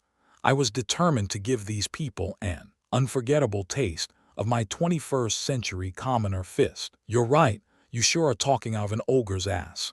Do you eat 5 times a day and poop 3 times? A noble who only says flattering words all day, my ass. Get a taste today of this low-born commoner's fist. Wooing. I activated my 5th circle mana. Then I unsheathed my thick sword. Attack, slice that bastard's head off. At my bombardment of insults, Alfonso, whose face had become ashen blue, commanded his knights to murder me. Kill him. As angry as Alfonso himself, the knights threw Aura Blade onto their swords. Their mana was as feeble as a writhing earthworm. You're all dead. For people who messed with me first, mercy wasn't a term in my books. This was self-defense. Not only that, but I was raising my fist sword of love in order to educate them on good character. I threw my shoulders back and broke out in laughter. You ha ha ha ha, today I shall teach you all that. The world is a scary place, you shitty orc goonies. I was someone who only feared my parents. These people dared to anger such a person. I could only give them my hot rage in return. Pete's sword came flying towards my stomach. Oh. The bystanders cried out in fear. You dare. I gathered mana and cut down on the sword that was coming from below. The swords clashed, causing a clear clang to ring out. Then I raised my right foot and horse-kicked the dude named Pete, taking my powerful kick to his face. The lump of armor went flying about 3 meters and hit the ground hard. He wasn't even able to cry out as he lost consciousness because my foot had connected with his mouth. That bastard, what are you doing? Hurry and kill him, cursed Alfonso. Oh, burning rage of fire, light blazing in the darkness. While the knights were hesitating, the woman wearing mage robes began casting a fireball. Vicious woman. In order to kill a single person, this evil woman was unleashing a spell that could turn the whole building into a sea of flames. With a crunch, I tore off the railing of the stairs. Shut your damn mouth. And then I simply threw the wood at the woman who was completely focused on her spell activation. Bam! Ah! She took a hit to her lower abdomen and sank to the ground. The mana she had been gathering dissipated like smoke with a hiss. To injure a noble's body. Hurry and kill him. I said kill him. Have I stepped past the line of no return? Cuckoo. Alfonso was stomping while browbeating his knights. Kill him. The knights rushed towards the narrow stairs. Hup, facing the knights who were rushing in.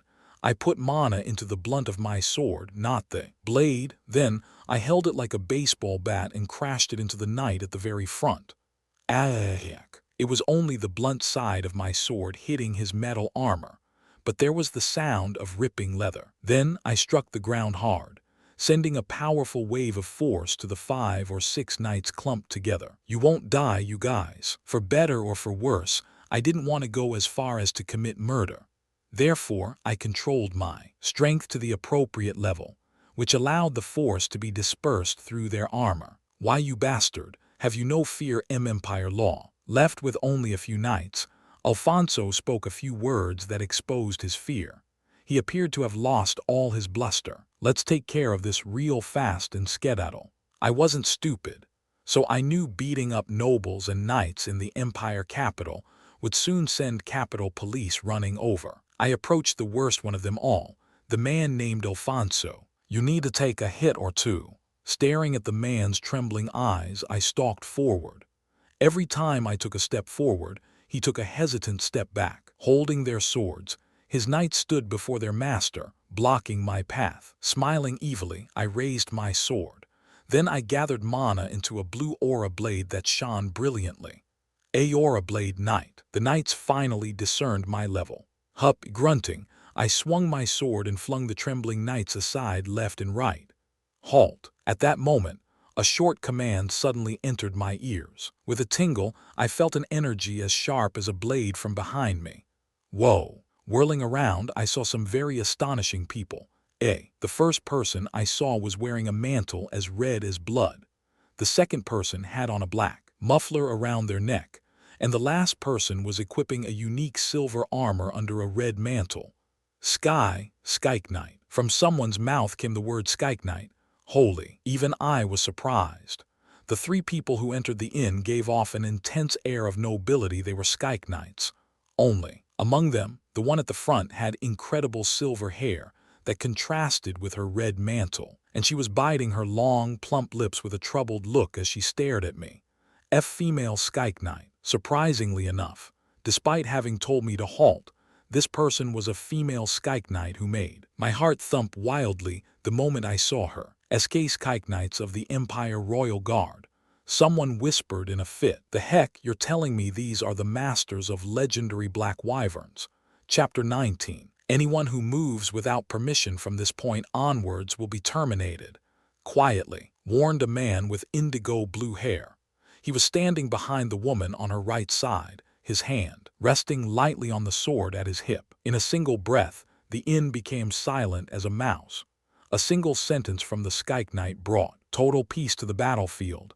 The pressure is insane. These weren't just regular Skike Knights, but the masters of the continent's strongest black wyverns. They were Skike Knights of the Badgeran Imperial Guard. We came to drink some beer after our training. You guys are causing a fuss within the capital, without any fear, and you're all so young too. What are you saying so crudely? I am the heir who will be the next lord of Lyphon Viscounty. At the cynical words of the man on the woman's left, Alfonso forcefully played his heir card. So what? Retorted the strawberry blonde man. His gaze was as if he were looking at a neighborhood mutt. He knows how to handle people. With just a smattering of words, the man made Alfonso's face go beet red. It was pretty cool. What do you mean, so what? I'm an aristocrat of heritage. Even if you're a knight of the Imperial Guard, I'm not someone you can treat lightly, said Alfonso, emphasizing the word aristocrat. Puhahaha, well, aren't you droll? The man drawled, looking at Alfonso mockingly. Did you think this was the backwards territory where you played king? Heir. A mere heir who hasn't yet received a noble peerage dares to bear his blade in the capital. You didn't know that the Imperial Knights can kill you without trial for drawing your blade and committing violent acts or murder, did you? He was really so dynamic that I wanted to chat about life with him over a beer. Knight Rithello, stop. As you command. At the fairy-like woman with silver hair's command, the man named Rithello smartly came to attention and shut his mouth. Wow, I thought in utter admiration. Though she was an absolutely stunning woman exuding innocence and looking as weak as a bug, the aura she was emanating was no joke. Did you say your name was Alfonso?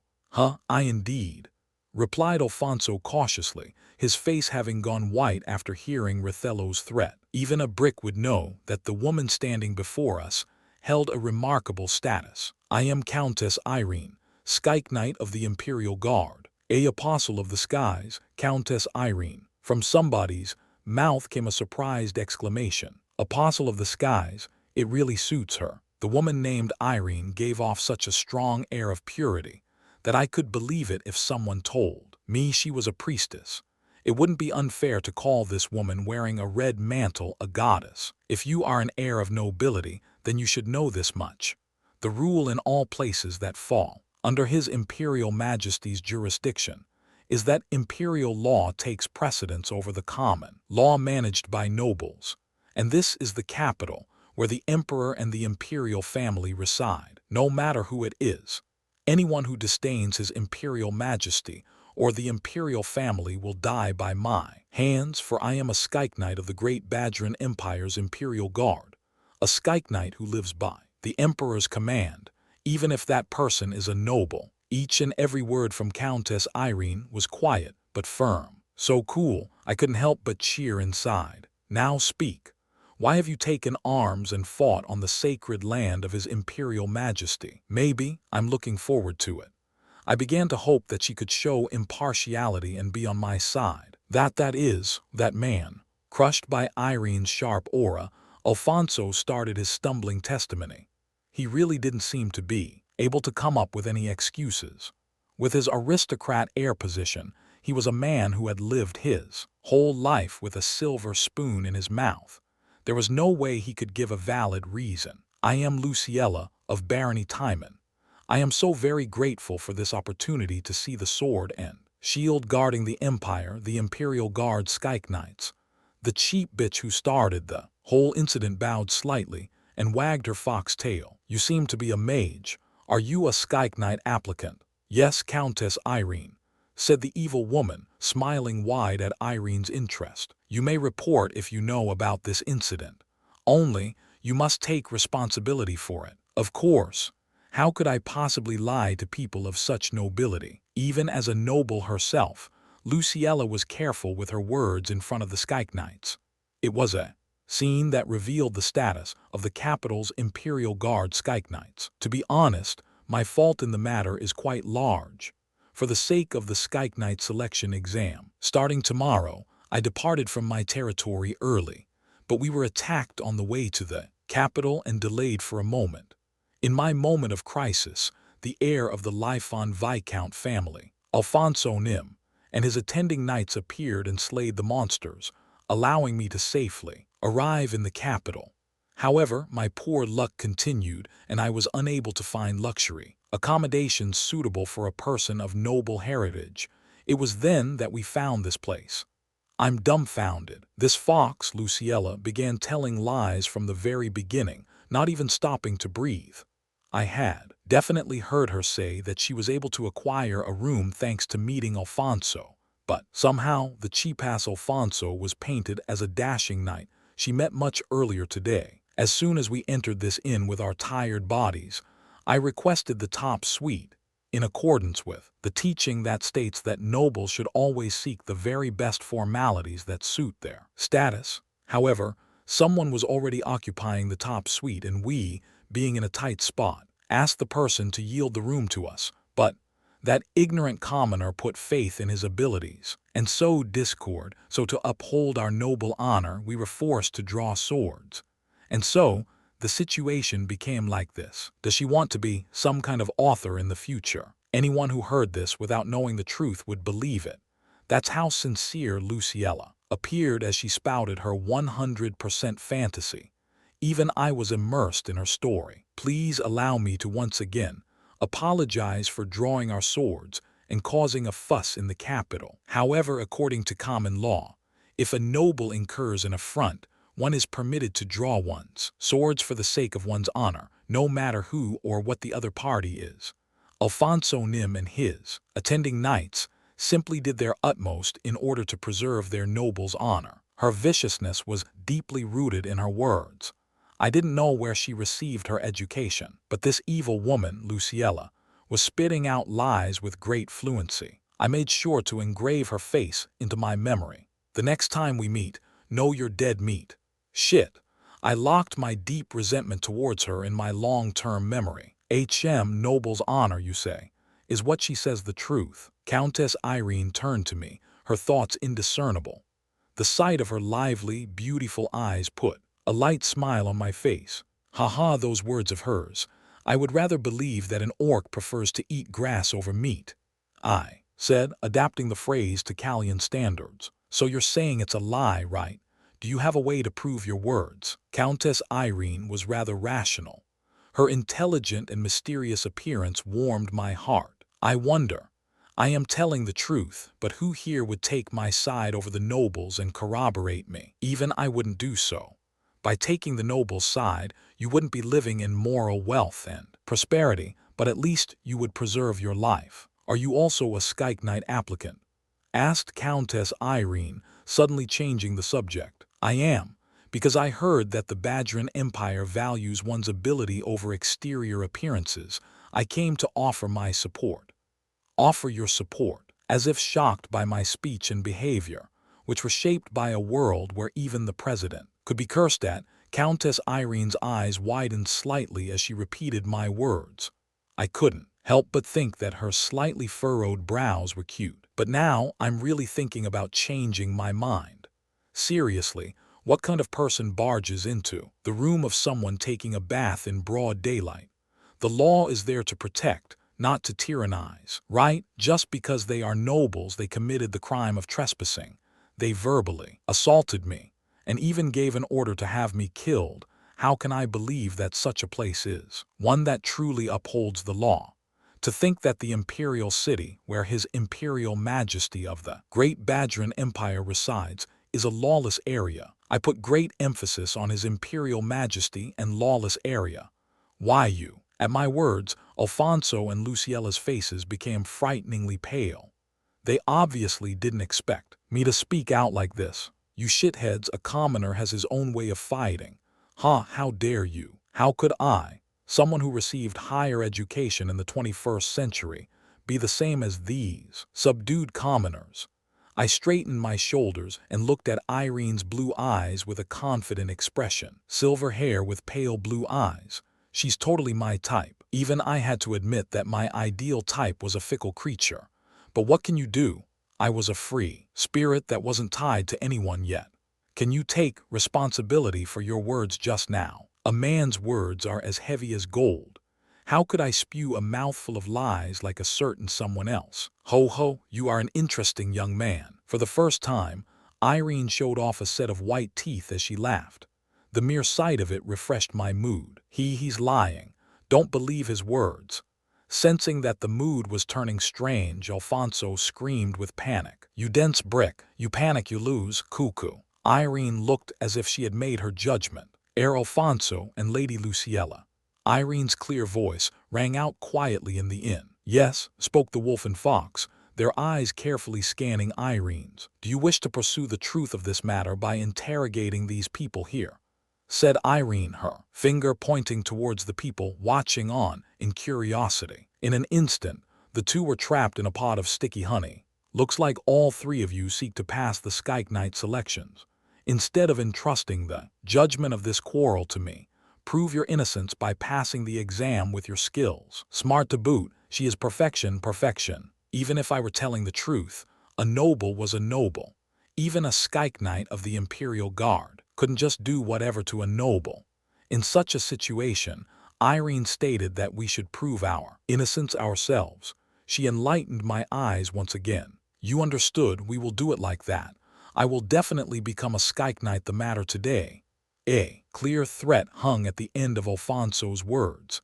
He cast his eyes full of hatred towards me. Unlike Alfonso, who was showing his hatred like a kid while stuttering, Luciella was looking at Irene with slightly more spiteful eyes. I will never forget you, Countess Irene, apostle of the skies, for as long as I live. Then goodbye, let's go, as you command. Oi friends, are ye forgetting something? Friends, arg. A ravine appeared on Alfonso's forehead at my flippancy. Shouldn't you collect the hunting dogs in my room? And seriously, put some better armor on them. How can so-called knights who are venerated throughout the territory be wearing such crap? Even a free knight would have something better. They're no beggars. Tusk. I didn't bother worrying about something I had already said. It didn't seem like the Skyke Knights would stop me. I nonchalantly spoke to Alfonso as if preaching to a kid. Instead of a reply, Alfonso ground his teeth loudly together. You watch out until all your teeth are knocked out. This place didn't even have a dentist. If all your teeth were knocked out, you'd have to live with a stupid face for the rest of eternity. After Alfonso signaled a few knights with his eyes, they went up, and after a while they brought the still electrified squids with them and left. Puhahaha, my friend, aren't you something? You're not even a noble and you go up to bat without any fear. After the idiot squad disappeared, the knight named Rothello burst out with a vigorous laugh. If you've got no skills, you will have to take responsibility for your own actions. Cuckoo, you've really got guts. You should be grateful. If you hadn't met our flight leader today, who doesn't discriminate due to one's origins, your life would have been over today. Giving me some advice, Rothello made a cutting motion at his neck. Her face looks great, and her figure looks great, and she's got a great personality despite being a countess. She's smart. Waya, is there anyone alive with better conditions than her? The only issue was that there was probably a big age gap between us.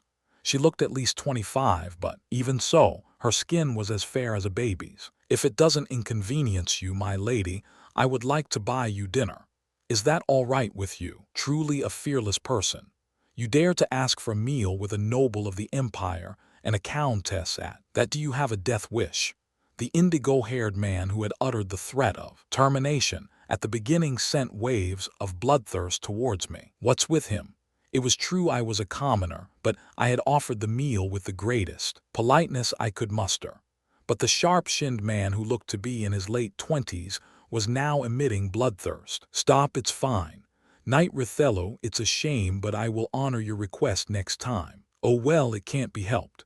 It's my fault for suddenly offering to buy a high-ranking noble some beer, isn't that right, Sir Adolf? Knight Rothello, don't speak my name carelessly. If you don't want to receive a duel request, would you look at that? Their relationship isn't so good, huh? The man named Adolf quickly switched his target from me to Rothello. It seemed he had some kind of relationship with Irene, the flight leader. Rothello, right. I will return the favor I received today back tenfold. I liked this Rothello fellow at first sight. He gave me the strong impression that he was someone with a spirit as free as my own. Oh, surely you jest. How could I, a lowly person with commoner origins, dare to take a blade from Sir Adolf, a noble from the great Polarin family? If I have offended you, please forgive me with a big heart. He. Though his words were technically polite, it came off as a provocation. Cold energy flew from Adolf's eyes. Aha, so he's got commoner roots too. Rothello looked to be in his mid-20s. Even though I didn't know how he managed to become a Skyke Knight of the Imperial Guard, his eloquence was certainly something to admire. What are you two doing? Did you forget that there are public eyes here? Hissed Irene, exuding a displeased air, considering that even her frowning face was beautiful. It was true that a beauty really is something else. What is your name? Asked Irene with an inscrutable expression. I am called Kyre. This was the second time today that I gave out my name. Kyre, you say? Irene rolled my name around in her mouth. I will see for myself if your skills are as outstanding as your mouth. I will definitely be accepted, Lady Irene.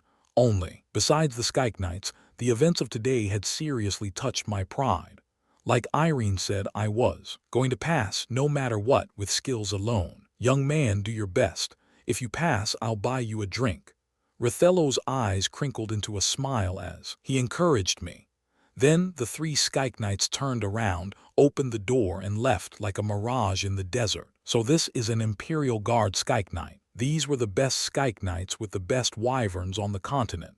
A flame was lit inside my chest, and then a light smile rose to my lips.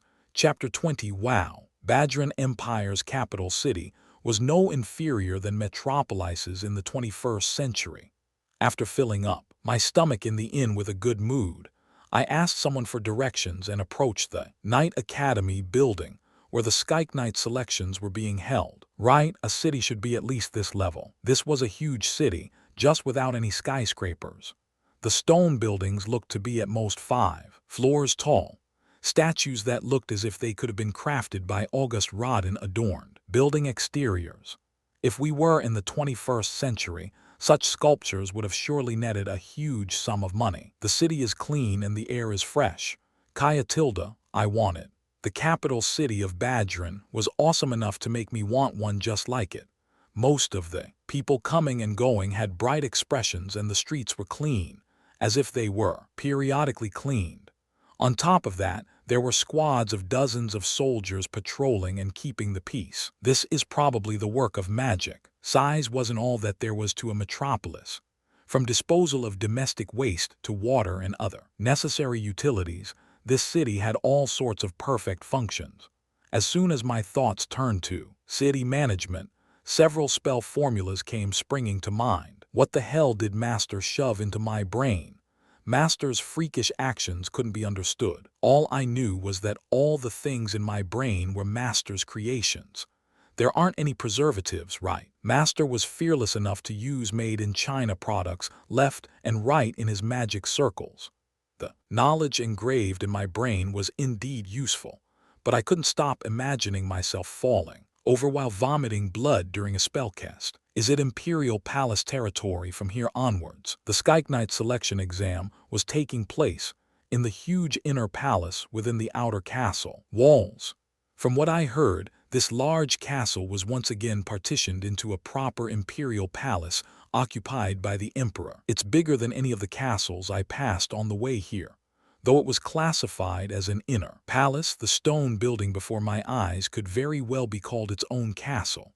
It's well equipped. The information I had received that there were several thousand soldiers patrolling the imperial city, but many thousand more within the fortress itself.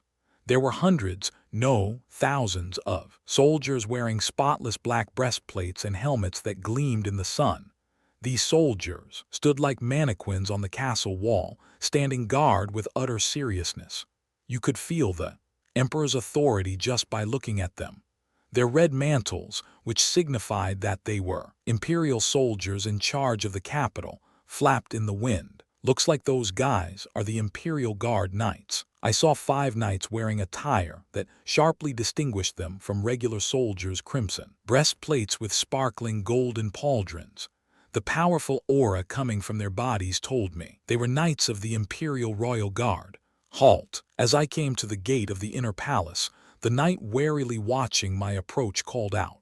Then, 2 soldiers holding silver halberds blocked my path with well-practiced movements. They look so cool. Where are you going? Asked the Imperial Guard Knight, his eyes filled with suspicion towards me, a person who was approaching on foot without the escort of knights. Haha, thank you for your hard work. I may not be a noble, but I wasn't one to get discouraged by their wary treatment. At my confident demeanor, the knight and soldiers pierced me with their gazes, their eyes asking how there could be such a shameless guy. May I ask where the Skyke Knight Academy enrollment selections are?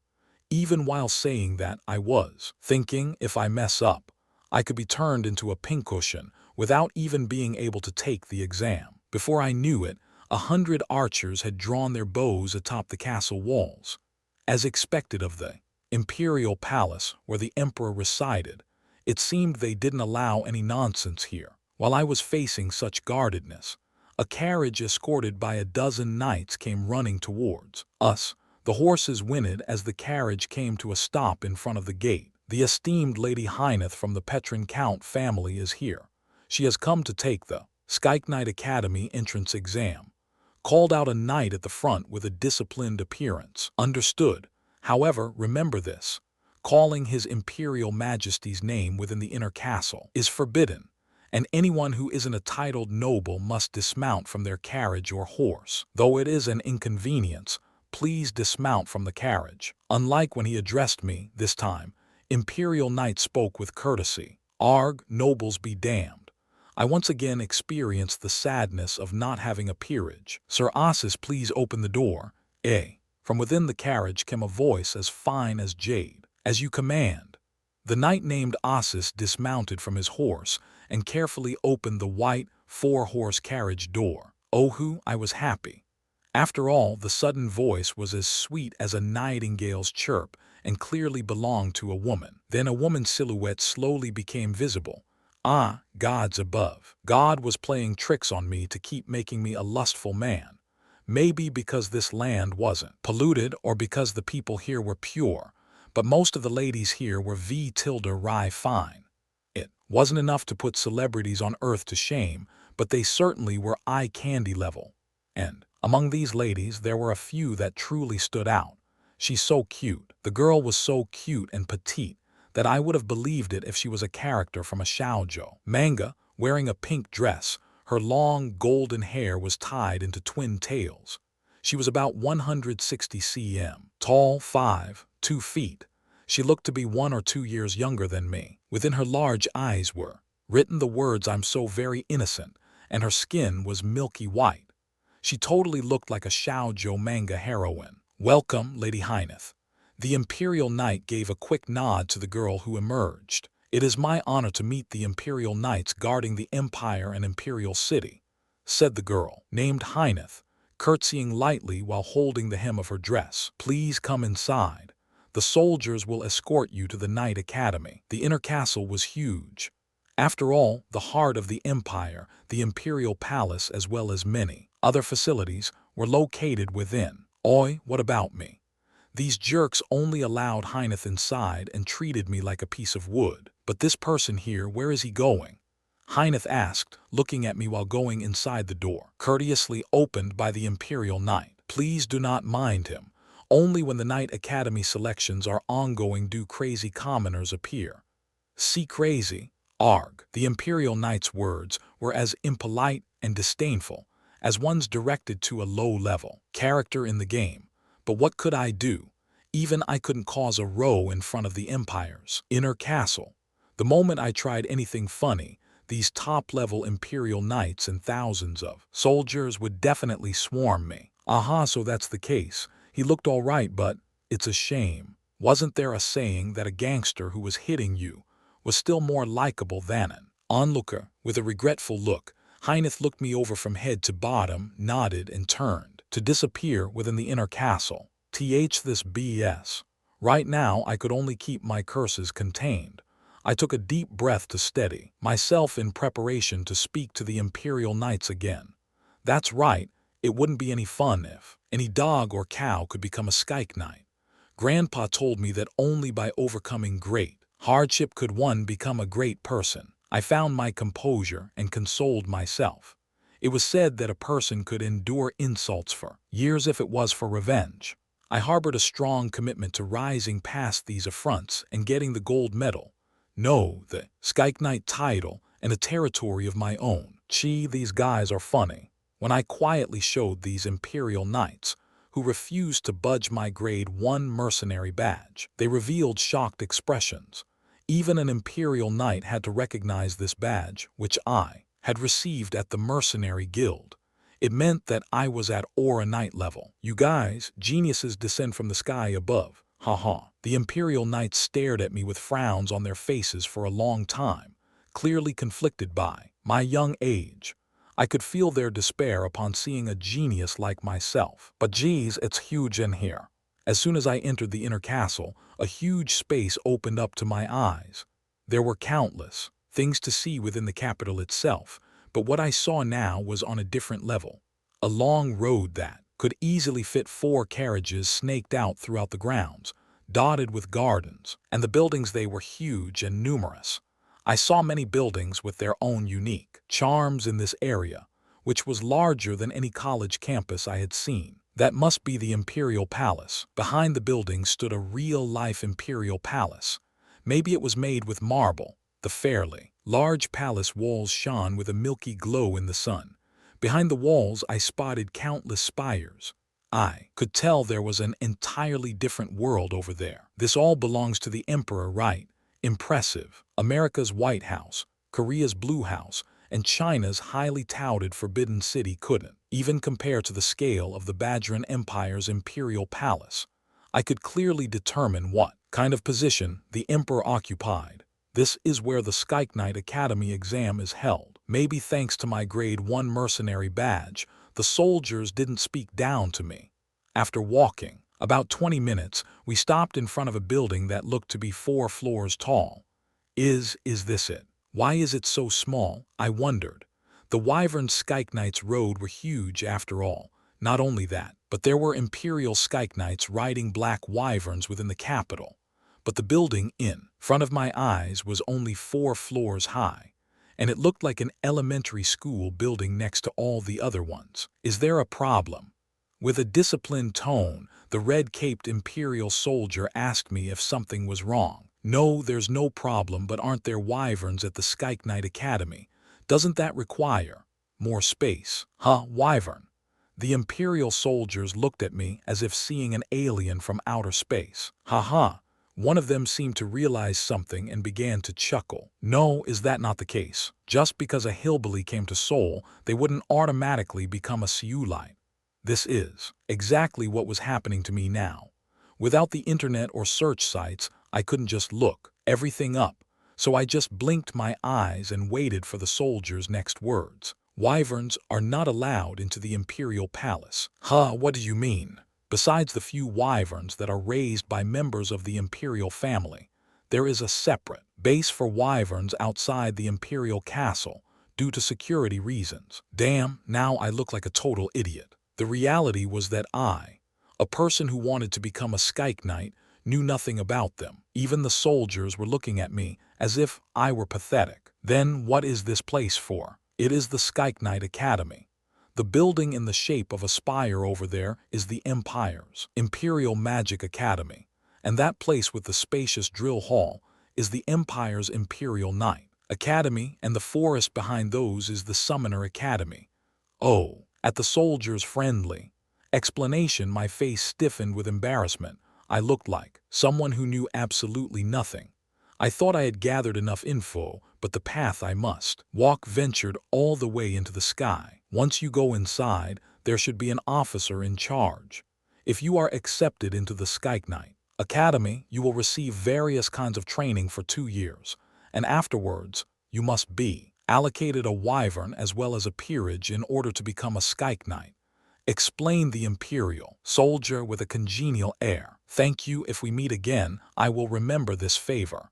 I was really grateful. Haha, please do so. I will pray to the goddess of blessings, Semire, for your success in becoming a Skyke Knight. The Imperial soldier cheered me on, which made me feel a bit better. 2 years, you say?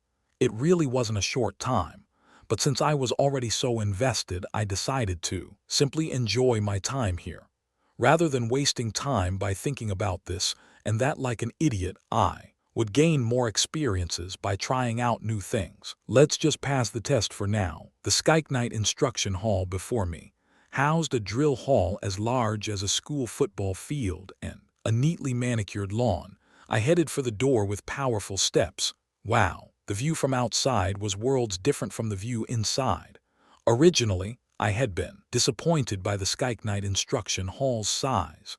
After opening a door engraved with a wyvern carving, the sight of the expansive hall blew me away. A wyvern imbued with preservation magic. Surprisingly, within this 4-floor hall, a black wyvern was proudly showing off its dignity with its wings stretched out towards the skies. It's huge. Even though it was long dead, this huge wyvern still exuded the prowess it had possessed in life. I even wondered if it was maybe made of metal, with its gleaming black hide and enormous black wings, pitch black snout, and enormous black feet. The one area that sparkled was the sharp teeth that looked like they could rip apart anything. Even its eyes were pitch black. The sight of this black wyvern made my breath hitch. Is this why black wyverns are called the best of the best? It felt like a fundamentally different level from the wyvern I had fought within Fior territory, like comparing a cat to a tiger. If I could ride something like this and fly in the sky, my heart began to thump wildly. In this moment, my vague dream was manifested in the flesh.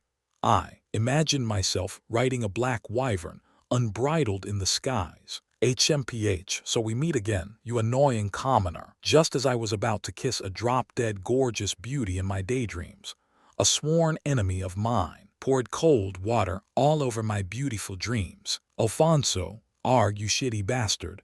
I really couldn't help but curse. Ho ho, from your expression, you must have been imagining yourself flying atop a black wyvern. You're truly a person who does not acknowledge your place. Came a nasty bitch's voice from behind me. Luciella, These people sure were desperate to seek their death. I narrowed my eyes and turned my head. You look good together, you pair of cockroaches. This perfect couple's expressions conveyed that I wasn't welcome in their clique. We have already passed the Skyke Knight exam. Now you're left. If you are unable to pass, then it will be difficult for you to leave this imperial castle with your life intact. Alfonso said, grinding his teeth. If looks could kill, I would be well on my way to the gates of hell. Oh really? Looks like the exam was easy since even nobodies were able to pass. And nobodies, the modern term, nobodies, appeared after getting automatically translated into the Callian continent language in my head. There was no way they knew this slang, which meant someone so insignificant that they couldn't be seen nor heard. Ah, there's a term like that, I said nonchalantly, rubbing my ear and looking inside the hole. Looks like that's the exam room. Though this was supposed to be the Skyke Knight Academy, there weren't that many people milling around. Besides a few attendants walking around briskly, I couldn't see any other Knight Academy students. As I looked around, I noticed a room. A paper-marked exam room was hung in front of the room near the back of the hall. Then, see you later. The longer I stayed with these guys, the more my mental health would deteriorate. I headed towards the examination room with big strides. You damn bastard, Arg, said Alfonso, his voice ringing through the hall. You just wait for me. I will teach you from the ground up that life isn't easy. We would have a lot of time together in the future. There would be countless chances to annoy them. I opened the door and walked in. My goal was to pass this exam, which was held at the Skyke Knight Academy of the most prestigious empire on the continent. My tension slowly rose. What's this? I saw something that gave me pause within the exam room.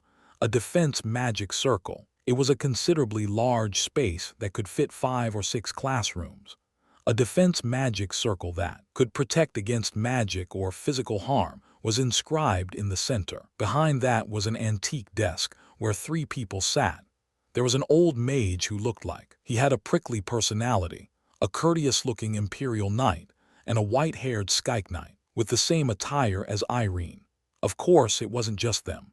There were also 3 young mages and 5 imperial knights, as well as 2 Skyke Knights standing behind them. A person overseeing the proceedings from his desk in front of the door asked me a question, drawing my attention. Are you an applicant? I am. What is your full name? Full name, Kyer. Excuse me.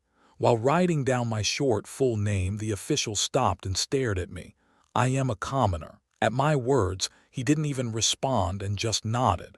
It seemed like in this neighborhood, if you weren't a noble, it was really hard to be treated with courtesy. Commoner. Unlike the person who was taking care of the forms, someone else reacted to my identity as a commoner. It was the white-haired man dressed as a Skyke Knight. Everyone is stronger than me. I couldn't tell at first, but the pressure of the aura in this large room was telling me that. A mage of at least the 6th circle and a blade knight of a similar level. Upon meeting such strong people, gooseflesh naturally rose all over my body. I need to separate my mana circles. This was something I had practiced during my 2-month-long journey.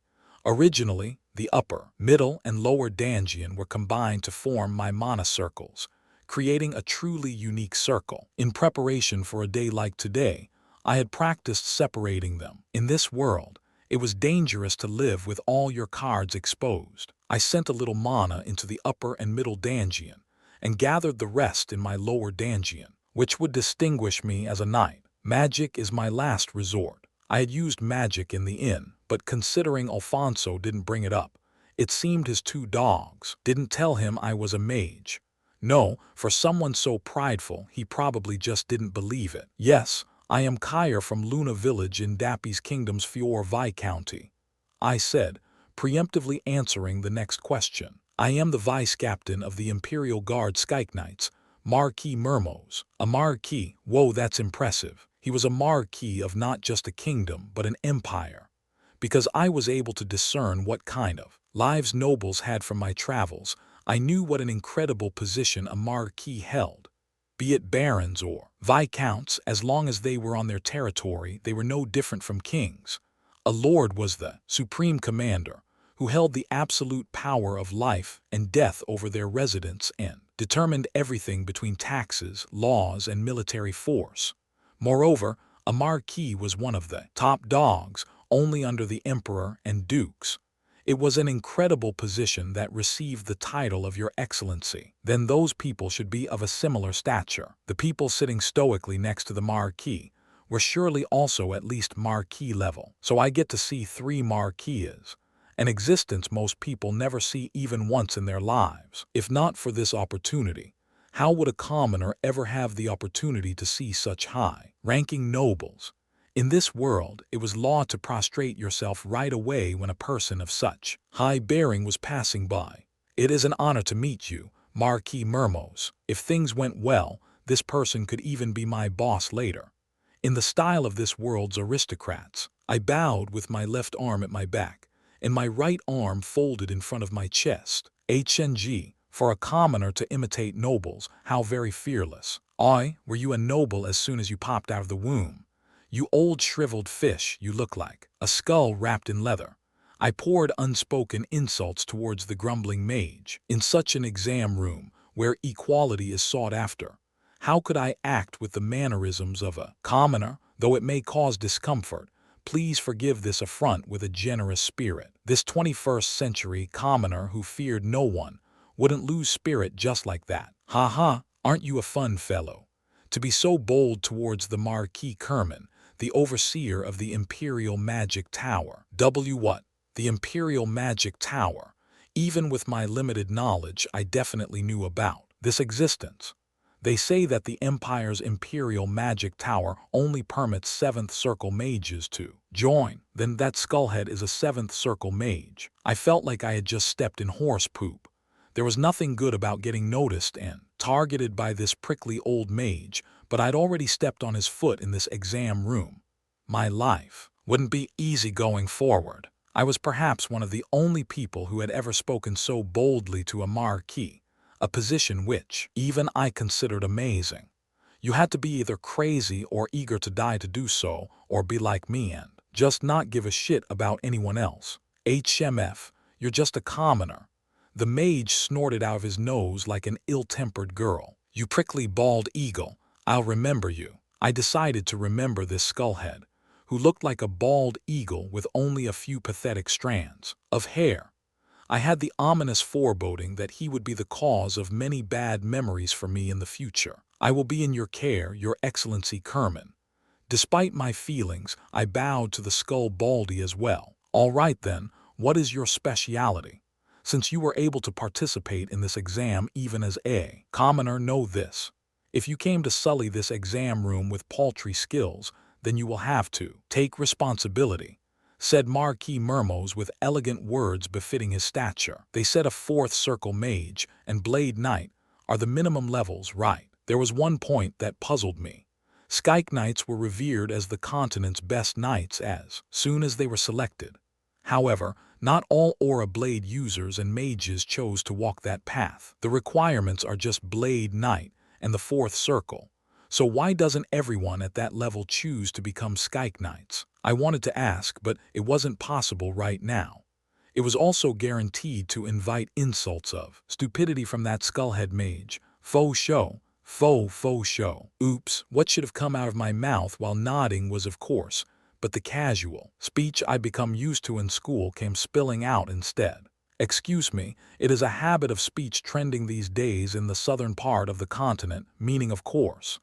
I see. Faux show. Unlike other marquises, Mermos felt like someone with a frank demeanor. I watched him roll a slang word in his mouth with something like fascination. But why is a marquis only the vice-captain? For regular people, a person like an empire's marquis was as hard to meet as the emperor himself. The master of the Imperial Magic Tower, Kerman, was also a marquis, and the person sitting next to him was definitely also a marquis. I'll probably find out later. My curiosity was surging, but the exam came first. Which method will the exam use? I asked. Method? The exam is simple. Put mana into this mana stone and measure your amount of mana. And if you meet the required amount, you pass the first part. Then the last part is that you must receive the recognition of Marquis Kerman or Marquis Estain, leader of the Imperial Guard, and that concludes the test. It's easier than I thought. The exam was much easier than I had heard. I nodded in understanding. Mana stone, huh? A stone that measures one's quantity of mana, HM. The relevant magic information came to mind. If mana was inserted, it would shine according to the quantity. Let's not overdo it and just try to pass. Was there anyone who would expose all their cards to strangers? I slowly walked forward and approached the large mana stone placed in front of a dais. At that moment, the sound of energetic knocking rang throughout the room. Then all eyes were drawn to the slowly opening door which creaked as it opened. That girl is. It was the thin girl who looked like a shoujo manga protagonist, Hyneth. She had gone into the inner castle sooner than I had, but she was only now entering the exam room. Flowers. Hyneth walked in with a bright and shy smile, looking like a living doll. In her hand were a few unknown flowers clearly from the garden. Her dress was also dirtied with a few blades of grass. She's even got one behind her ear. She even had a flower behind her ear. She wasn't even the heroine from Glass no Cayman, but there was a small flower blooming behind her right ear. I began to tremble with laughter. I am Hyneth of the Petrin Count family. I have come here today to take the Skyke Knight exam. I humbly request your guidance. P. Petrin. Kek. As soon as Hyneth entered, the displeasure in the Skullhead Mage's eyes changed, and he instantly looked as if he had stepped on poo. The other marquises, as well as each and every one of the knights and mages behind them, revealed expressions of fear. What's with their expressions? It was as if they were eating soup from a restaurant and discovered a bug floating around in the broth, or as if they were about to kiss a beautiful woman after much legwork, and then spotted a piece of food stuck in her teeth, completely shattering the imagery, or if they had pooped a big one and reached out for toilet paper only to find an empty roll. Everyone's faces were contorted by various, complicated emotions. Are you that Hyneth? Asked Skyke Knight Vice Captain Marquis Mermos, his previously relaxed expression nowhere to be found. I don't know what you could possibly mean, sir, but there is only one Hyneth belonging to the Petrins. I am the only child. I was amazed by her demure demeanor. This girl exuding shyness reminded me of a young miss, carefully cultivated in the Yi dynasty. But for some reason, even though this doll-like manga character girl was exceptionally pleasing to my eyes, the stiff expressions of the others in the room weren't loosening up anytime soon. Mermos let out a deep sigh. Passed, he said with a low voice, giving Hyneth a free pass. WTF only. An immediate acceptance happened right in front of me. I was able to confirm with my perfectly healthy eyes that Hyneth gained admittance without even taking the test. However, I couldn't raise an objection. After all, the decision was made by a marquis who could determine my very life or death, and I could feel that he was dealing with the situation in the only way possible. Thank you very much. Then this humble one shall withdraw. Holding the front of her dress with one hand, Hyneth gave a graceful curtsy. She looked as if such an immediate acceptance was only natural. Wow, what is her identity? Hyneth was still a completely unknown character to me. There was only one thing I could tell from people's expressions. They were somehow clearly warning me to never get close to this girl, Hyneth.